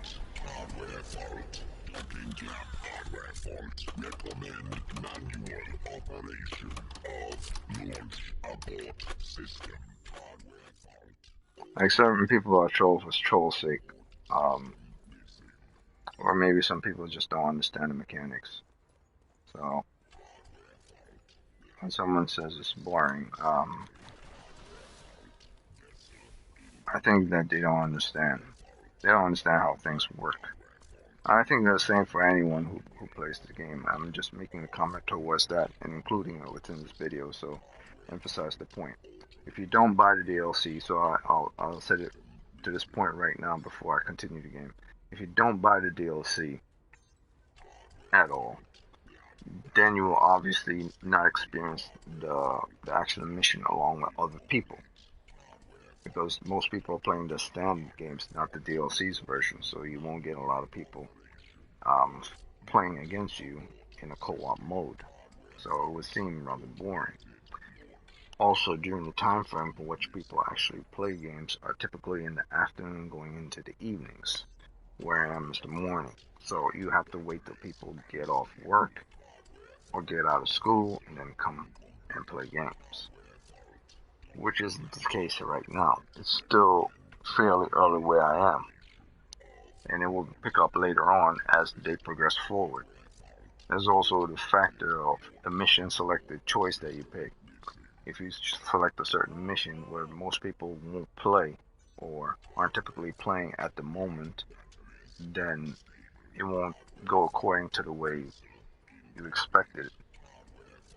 And there's also the factor of, and the fourth one is also the factor of network connection. If your network connection is bad or people have a hard time latching on to your hosted gameplay, they would sometimes jump and get right out of it and then join someone else's. So that's due to the fault of the people who made the game. So this game is actually good. It's an actually good game, and it's actually far more difficult than you might think. And it actually gives you the option to increase your difficulty by 5 or 7 folds. I mean, because it has easy mode, it has medium mode, it has hard mode, it has extreme mode, and then it has unforgiving mode. And then it has the adding more enemies, which is multiplied by 1, 2, 3, and 4 per each type of difficulty. So that just goes to show you how insane this game can get. But it's like if you don't educate certain people, they will never know. They automatically assume because you have DLC, everyone else does, and that's not the case. Only a very few people carry the DLC, and only a very few people play in the morning times. Now it's coming on to the afternoon, so maybe that'll pick up later on. But at the moment, I'm still playing during morning hours, or at least playing during early morning hours. Now going into the afternoon, because it's going to be past 12 soon. So that's still not appropriate time for people to usually do gamings. People usually do gamings around 4, 5, 6, 7 o'clock after they get off work or out of school, so on and so forth. So we'll see. The day might be a boring day. I mean, for crying out loud, it's a Monday. This ain't a AAA game, and that's one of the main issues with certain people understanding. If all you ever see is a AAA game and understanding of things from a AAA point of view, you will compare it to everything else that's not AAA, which means that your mentality is small with regards to gaming. You only see a certain property, which is AAA level property. And if you only see AAA level property, then you really don't understand gaming. And you're not technically a gamer, you're just a person that plays games. I wouldn't say that you're not 100% a gamer. I would say you are a gamer, but you're just a casual. Look at the fine print. You're just the guy that comes, the guys that goes, the guys that just join that baseball game just for the entertainment value itself, nothing more. And that's what most people are. They don't see things beyond themselves. So what I'll do is I'll cut my mic and continue on this mission.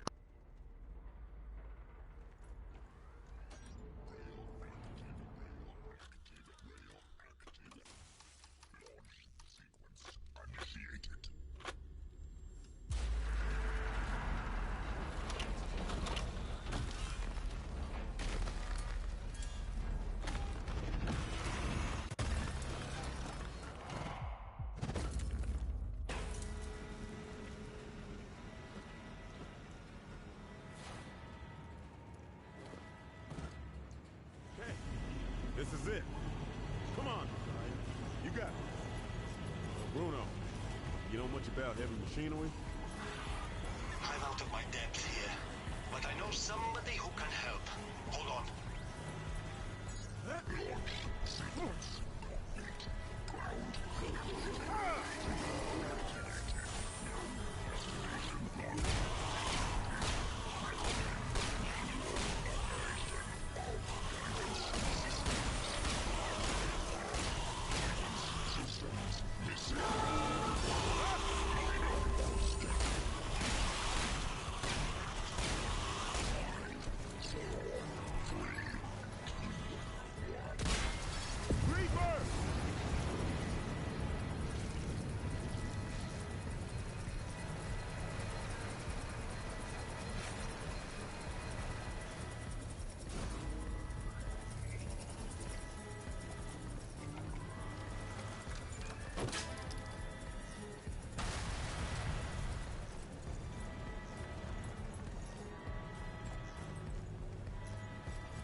I'll tell you later.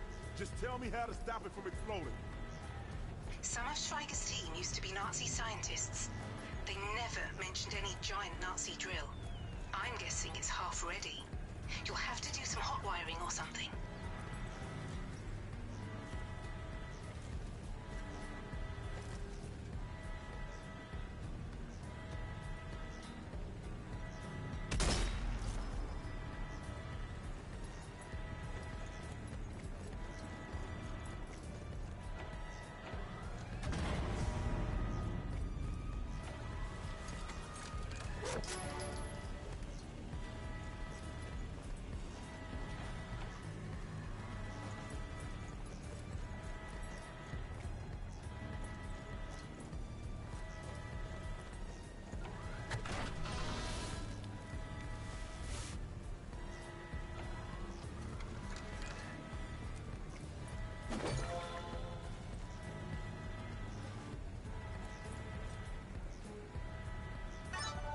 Landmine here.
Crap!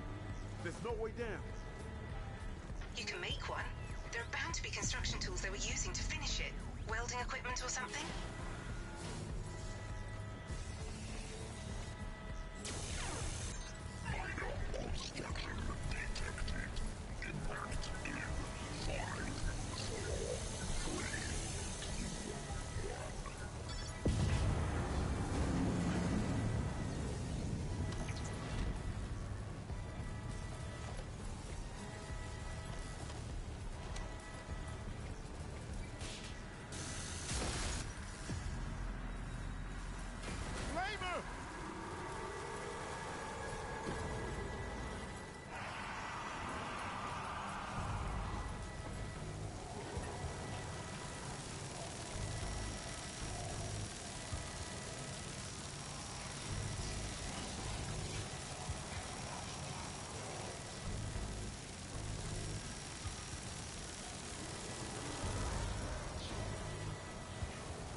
around the engine room.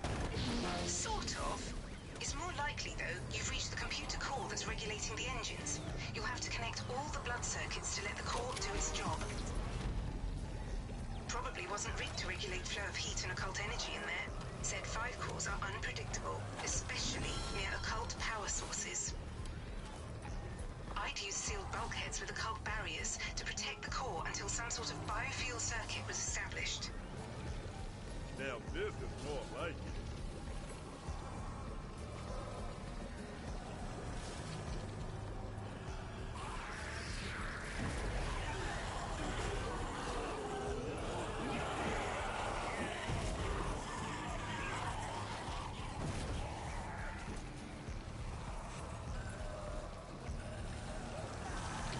This must be the crew. Hope you boys got your seatbelts on.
right above the drill.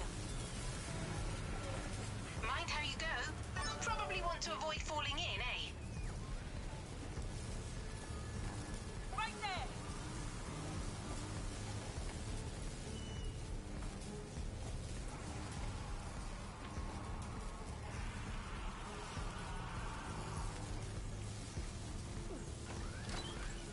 a grenade!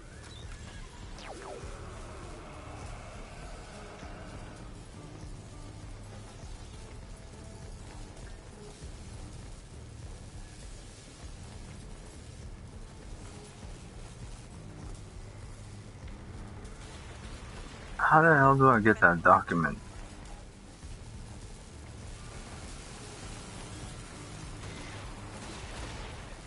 It's on the other side of that wall. How do I get up?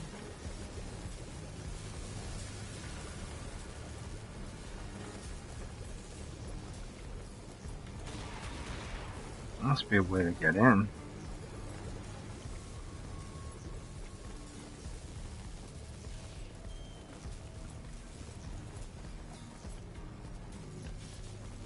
God damn it, this has to be a way to get in there. Is there a switch for the door or something?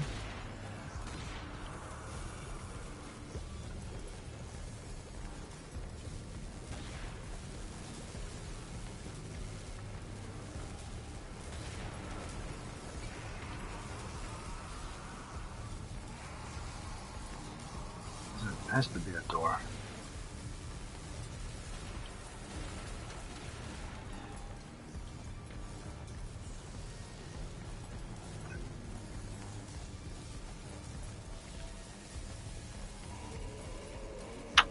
There's no goddamn door. Jesus Christ.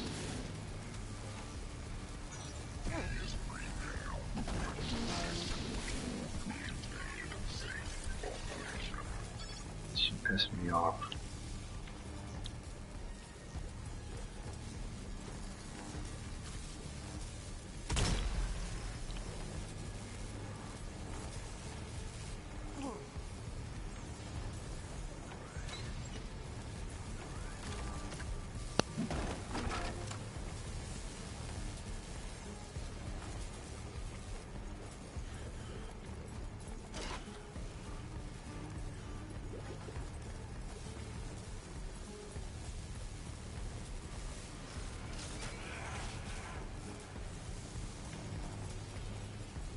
Sniper!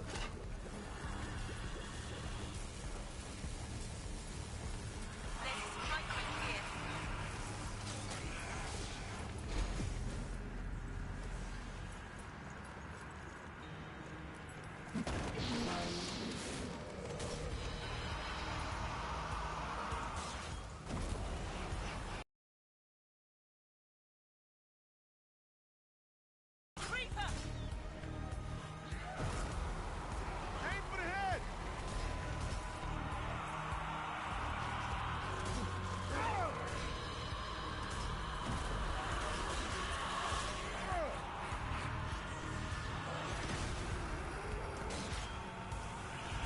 Bloody sniper bastard.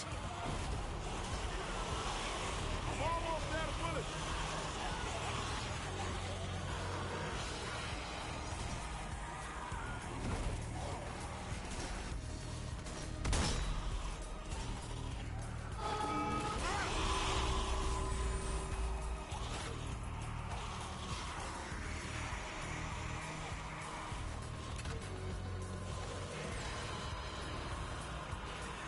Don't you die on me, Shin.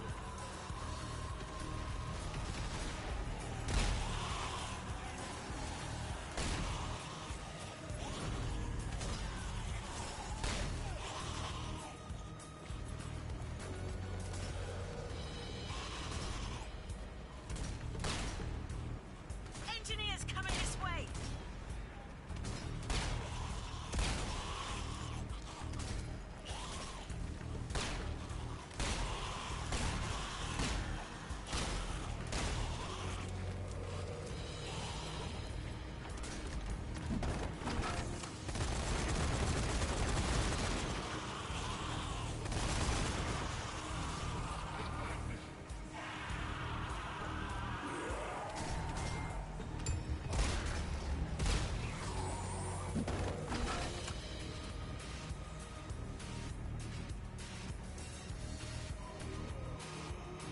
Supply crate spotted!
So now, what I'll do is I'll now increase it to difficult level 2.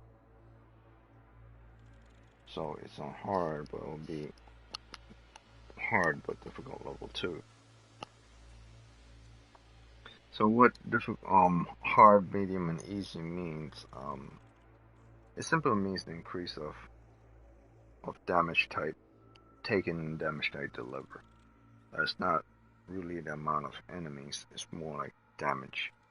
But when you multiply it by 2, it's more enemies. So difficult level type just skill and difficult level. But if you multiply additional enemies towards the difficult level, you then increase the amount of damage you will be taking and given. I mean, mostly taken. So it's still hard. It's just like more enemies on hard.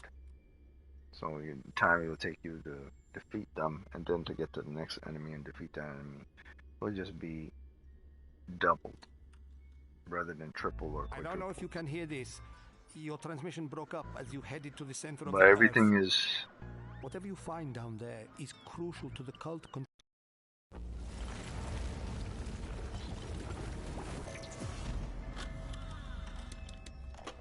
But everything is escalated for party members. Which pretty much means that if it's only 2 people, the game will balance enemies based on 2 members. If it's 4 members, the game will balance enemy based on 4 members. So even if you put it double by 2, it'll be still double the amount of enemies per each individual that's within the party. Not like double enemies for all around 4 players, just the amount of enemies that are within the game.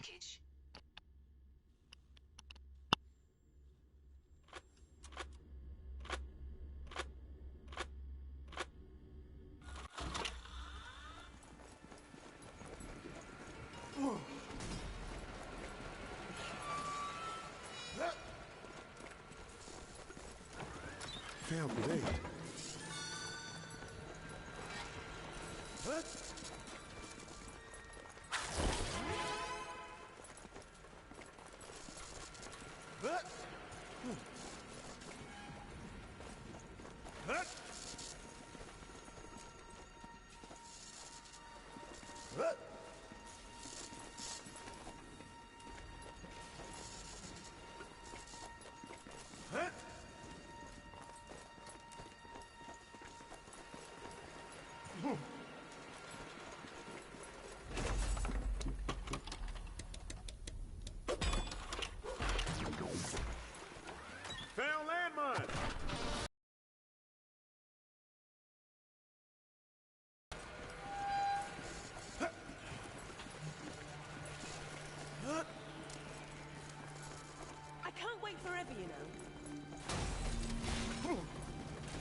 Don't touch me!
Good one.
Shoot the fuel tank!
see a cliff up ahead. I'm going to scale it. See if I can find out where we are.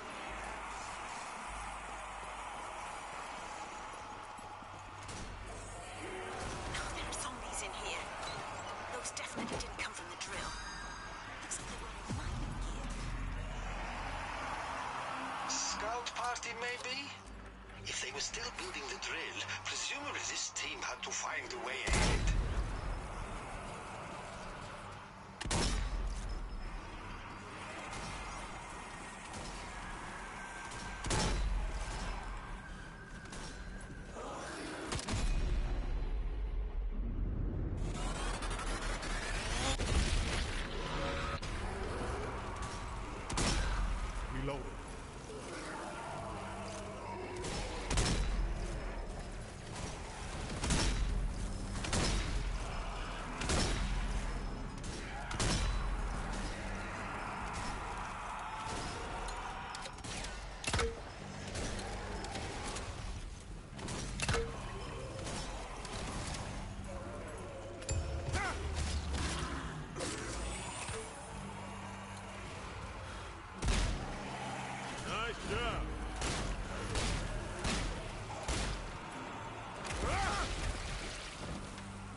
Damn, there's a whole dig site here.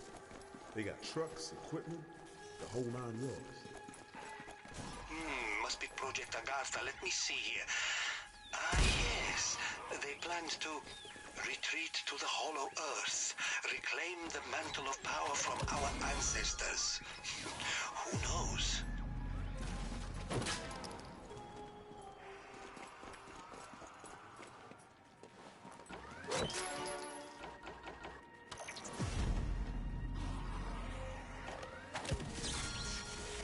Nice. Found a supply crate. The dead are attacking. I wonder if they were still in the middle of digging. Did Plan Z take them by surprise? Did Hitler trigger it early? Don't ask me. I'll keep telling you what I find and maybe you can figure out what it means. For now, I've got zombies to kill. It looks like they were searching for something very specific. Some source of cult energy. It might be a clue to where these relics come from, what they are really for. Stay on the line. I'll keep searching.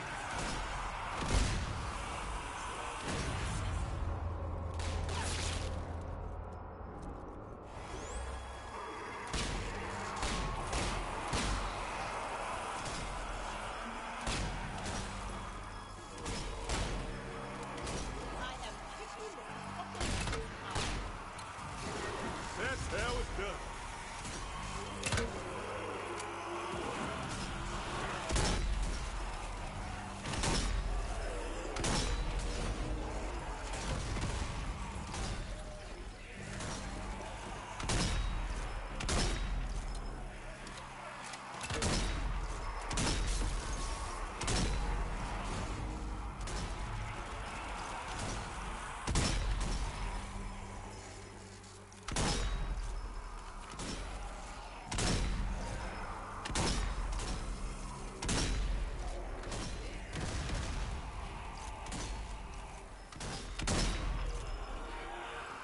Aim for the head!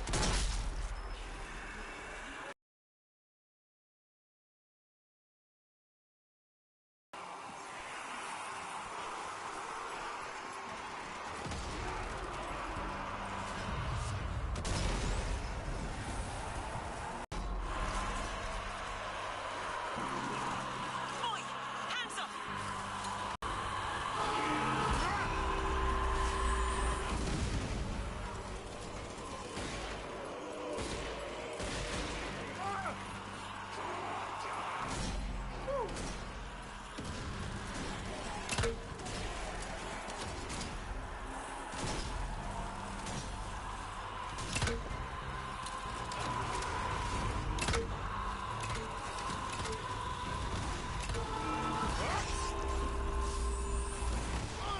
Have a little class.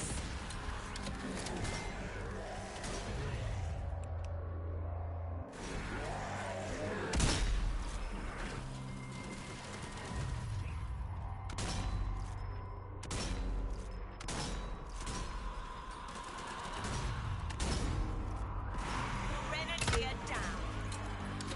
Ammo supply running low.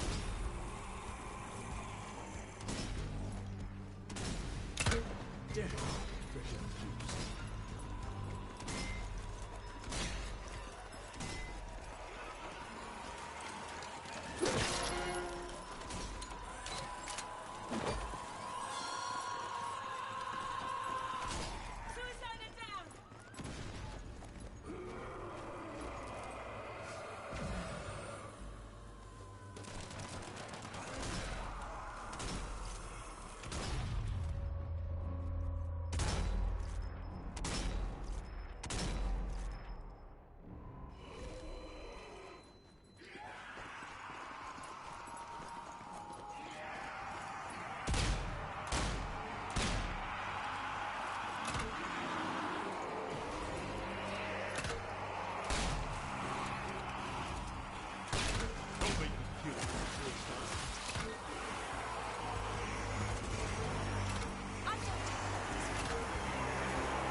Grenade here!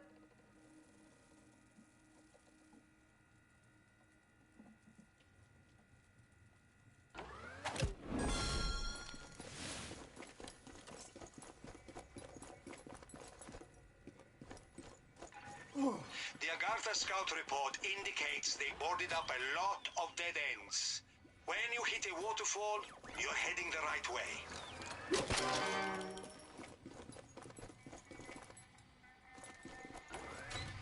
I found a landmine.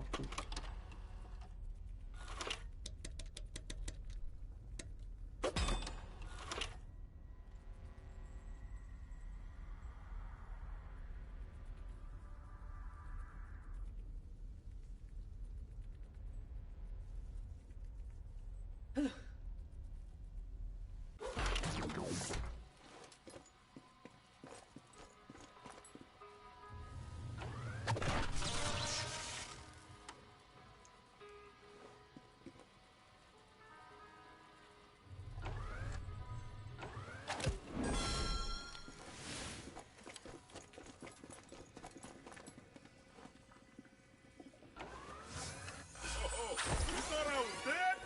Think again.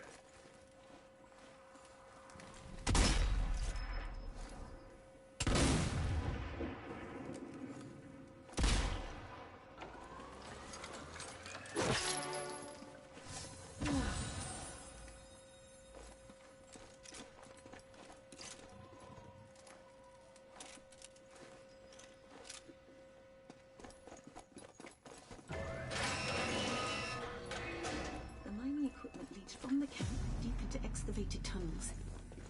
Looks like they were doing a lot of digging. Yes. These plans indicate they were expecting to do a lot of excavation to find something very old. It's hard to pin down specifics because it's all muddled with what reads like straight-up dogma. Listen. The visions have revealed to me a new and final epiphany. In this dark age, blood is well. You must master your conscious and subconscious mind to truly master your will. Only then will the mystic truths allow you to shape the form of the world. What the hell did that even mean? A bunch of bullshit.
going this way. It must have caved in after the dig was abandoned. On the plus side, there should be explosives nearby. They're probably still safe.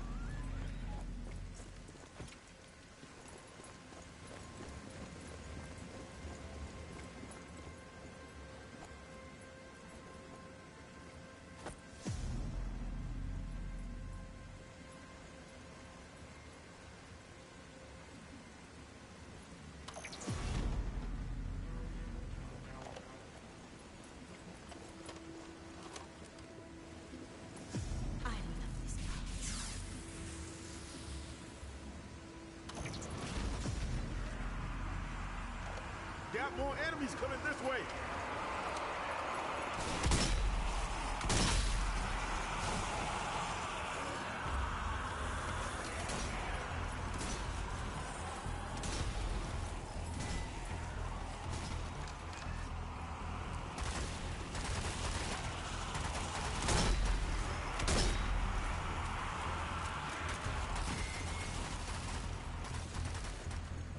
What?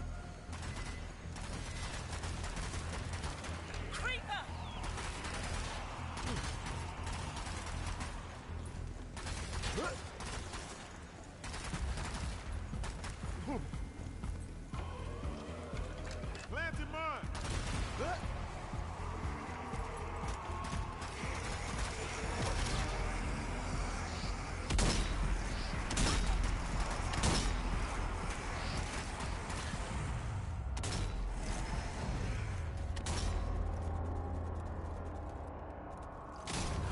Hey, get out of the way, would you?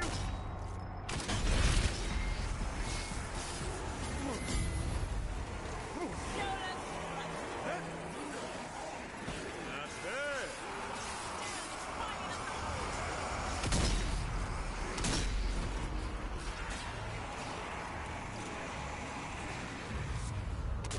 Stand it down.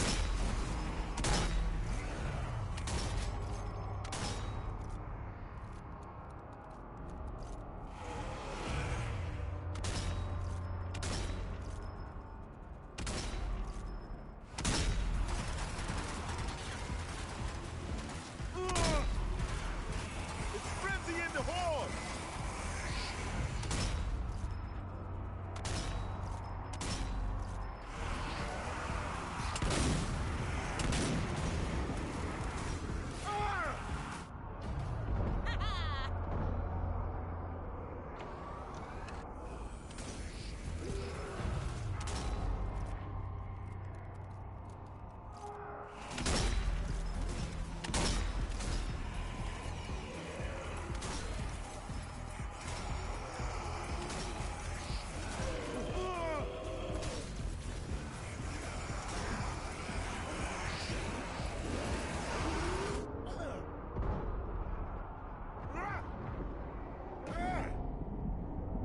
Reloading.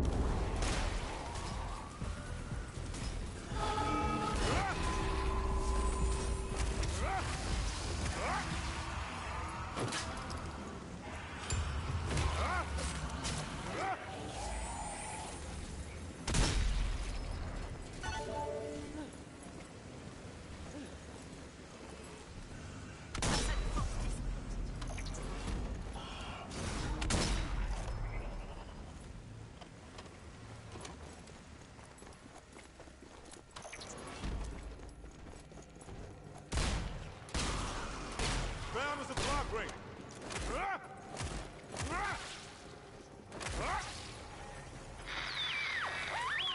Can you hear me? My name is Ephraim Schweiger. Who's there? Spider! Ha ha! God damn! You gotta be kidding me! Schweiger, we can hear you. It's Bruno. The team are deep underground. We may be on our way to find the source of the relic. Relic must have left some kind of residue on you. Like it tracks the energy you are generating.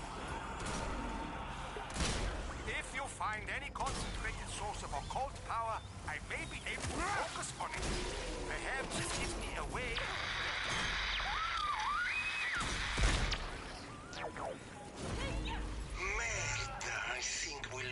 signal. It's good to hear that he has survived. Let's hope we can bring him back. Commander!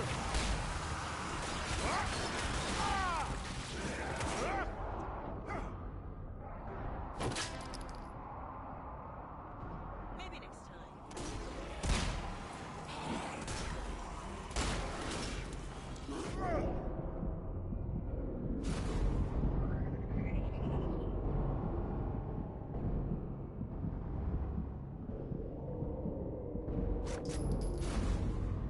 Let's get you back in the fight.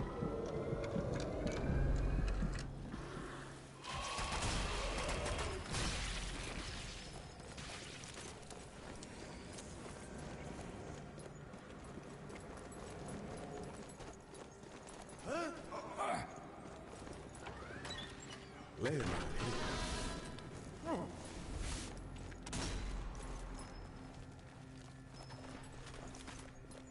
Ancient ruins.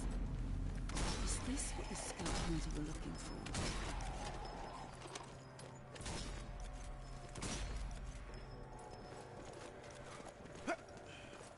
There's some kind of generator here. At least that's what I think it is. I don't recognize the tech. It's got no power though.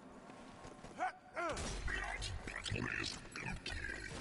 Please insert blood cells to activate generator.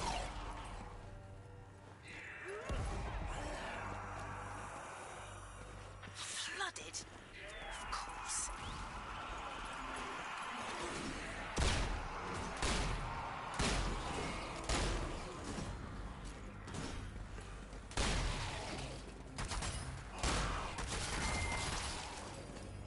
Fuel that.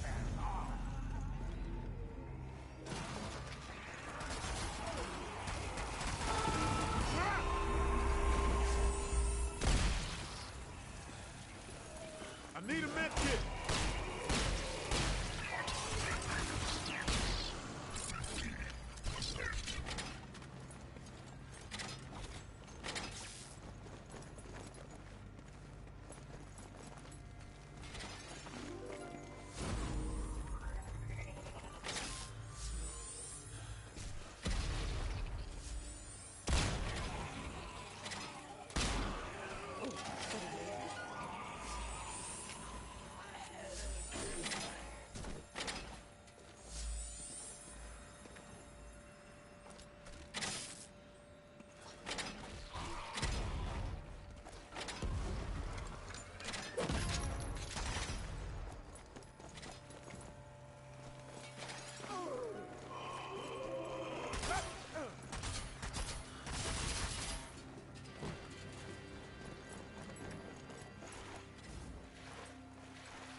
Enemies over the barricade.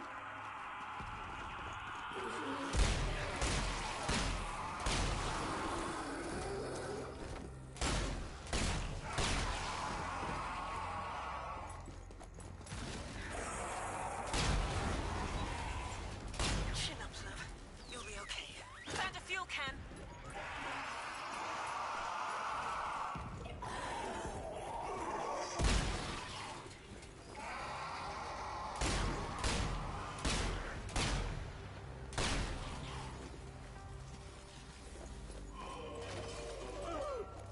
Hector, you okay there?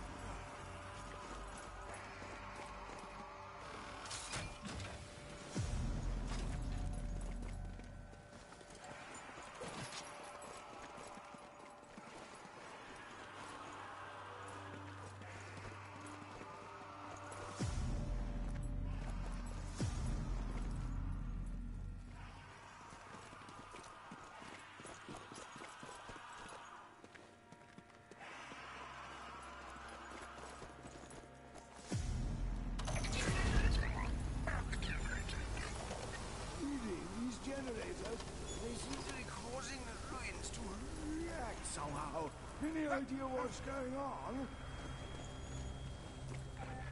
I guess they figured out how to make the generators resonate with occult frequencies. It's not that hard. You'll probably see them anytime they were trying to jumpstart an occult reaction. Meine Freunde, the cult must have planned mystic tunnels from Hitler's base to... What is this place? This is where the relic came from if you believe the Nazis. Turns out Plan Z was just a step in a greater conspiracy. Getting here was their real goal. Yes, I somehow know this. It's not words exactly, more like memories or instincts in my subconscious. It is this ruin. I think I can use the power here. Let me try this.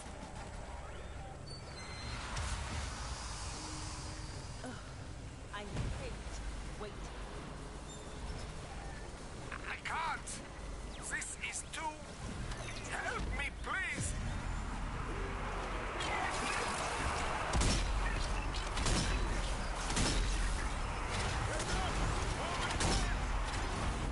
Take it back.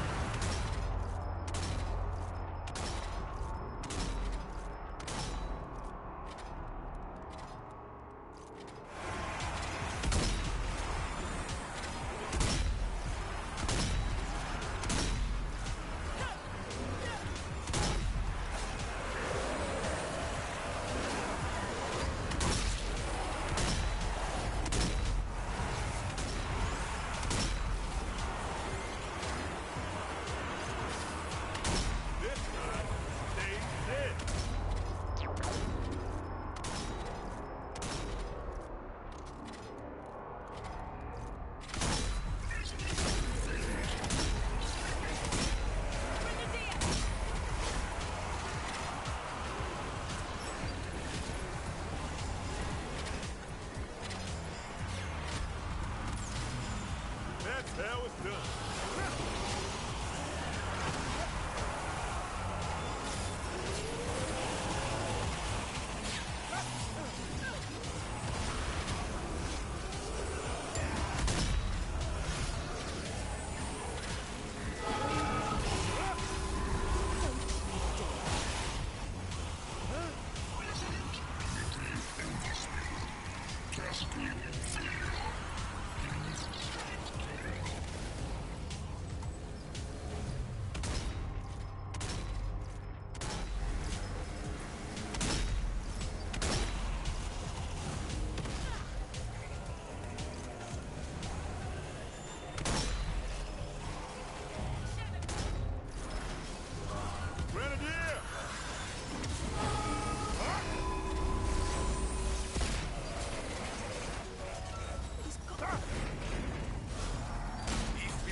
Grenade!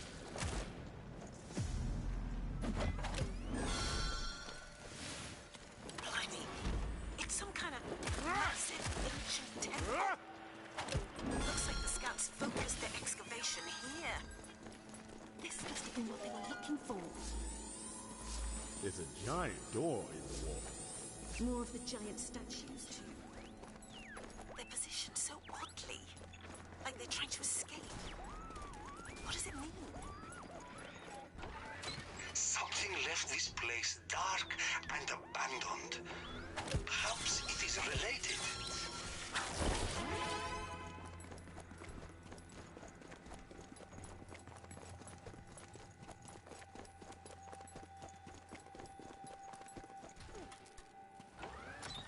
Tripwire here! Great. No power.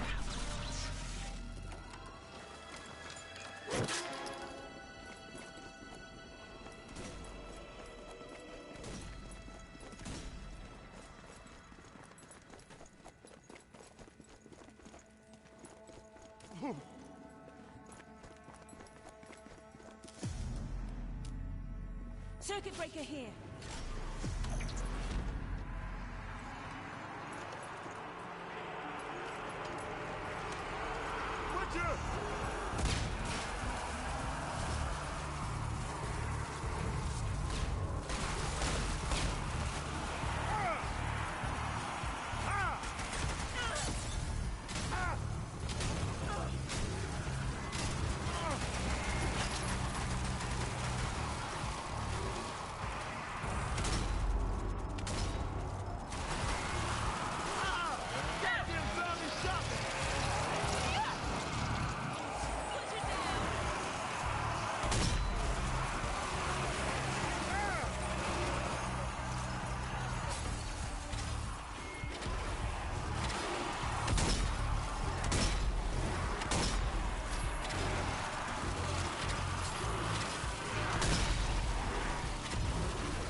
You see, that's the crap that pisses me off.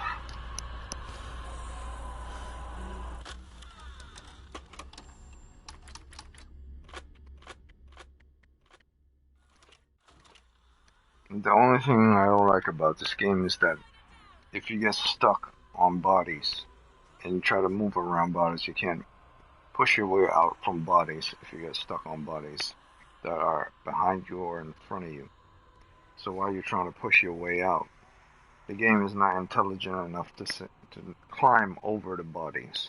You're just stuck on the bodies. So you could run and slide or push, but because they're dead in front of you, it won't allow you to climb over them or move around them because you're in your place. So you're trying to move backwards and forwards. There's no way to move.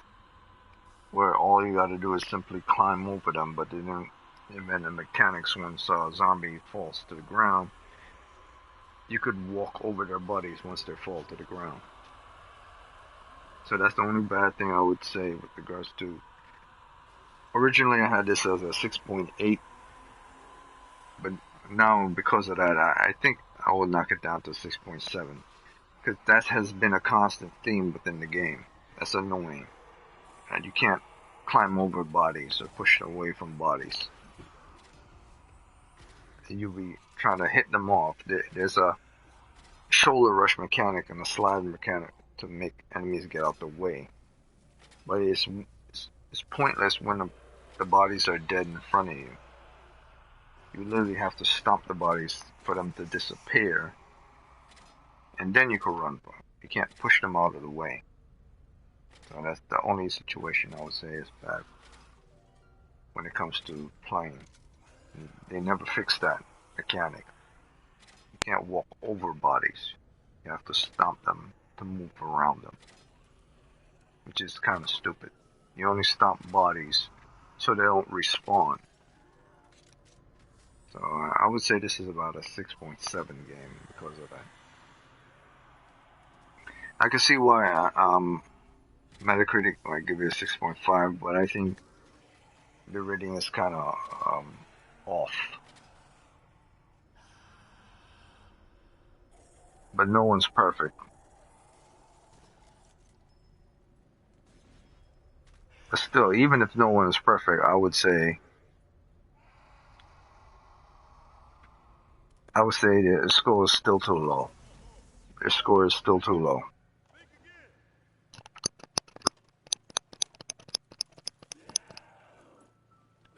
Yeah, even if Metacritic isn't perfect, I'll say the score is still too low. The inability to push the bodies away from you while they're surrounding you when they're dead. You can push them around when you're alive, and you can stomp them when they're dead. But if they're dead and you fail to stomp them, you can't move around them, which is the bad part. So I would still disagree with Metacritic on its point system. They gave this game 6.5. I still believe they're off, because I've been very methodical about and very specific and critical about this game, about every aspect of this game. And if I find one I pointed out, I don't think this is a 6.5 game. I think it's about 2 points shy from what they got it. So it's a 6.7 game. And see, I even missed that. I did like an evaluation of this game about a week ago, or took more than 2 weeks ago, and I still missed that part.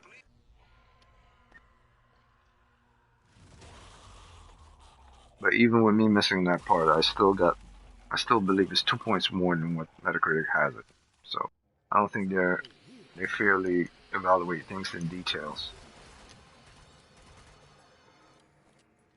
They have someone play an entire game, then they write down every aspect of it, but no one's perfect and they miss things. Then they move on to the next game. And they never come back to it. And that's their problem. They never come back to a game once they finish it. And when they do come back to it, it'll be too late. So Metacritic score is kind of off. I'll say this is a 6.7 game, not a 6.5.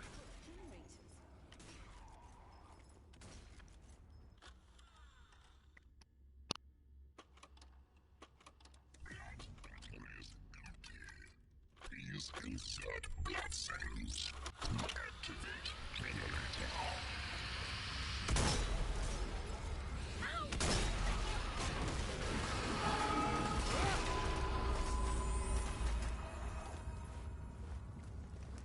This statue, it's different to the ones before. Cruder, more primitive. I think this is some kind of worship space. From everything you have described, these ancestors were slaves who worshipped the giants?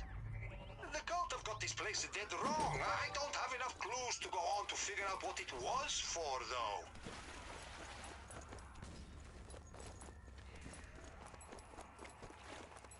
Think a bit of fire can stop me? Are these prison cells? This must be the It doesn't sound like these ancestors have much power to speak of. Who do the cult think they're contacting? Hello, do I hear English voices? Please, help me. I'm trapped.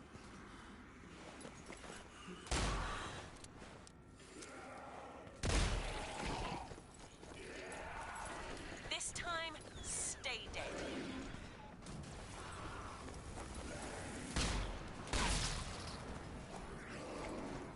Reloading.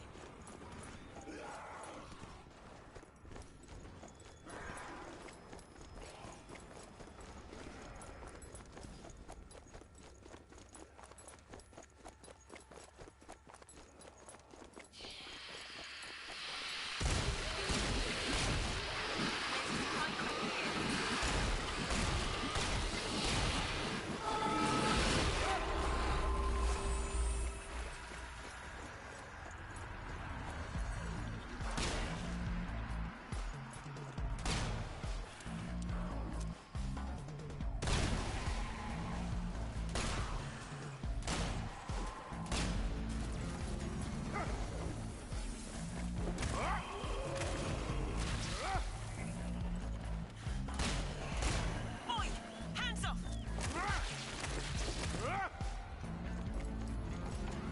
weapon attachment here.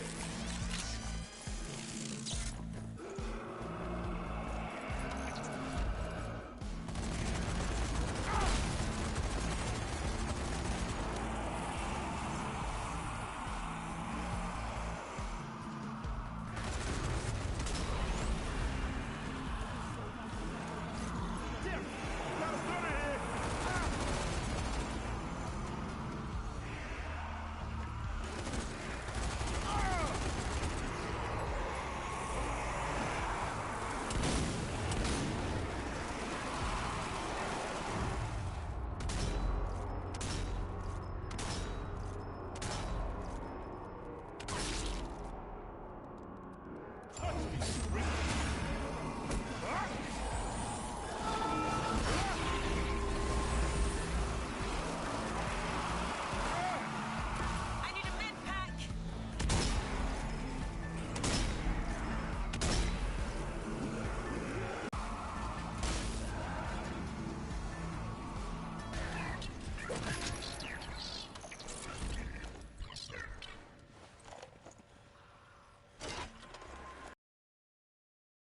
Here.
about this settlement?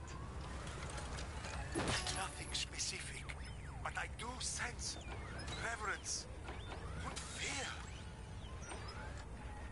You're getting closer to the heart of power in this place. I can feel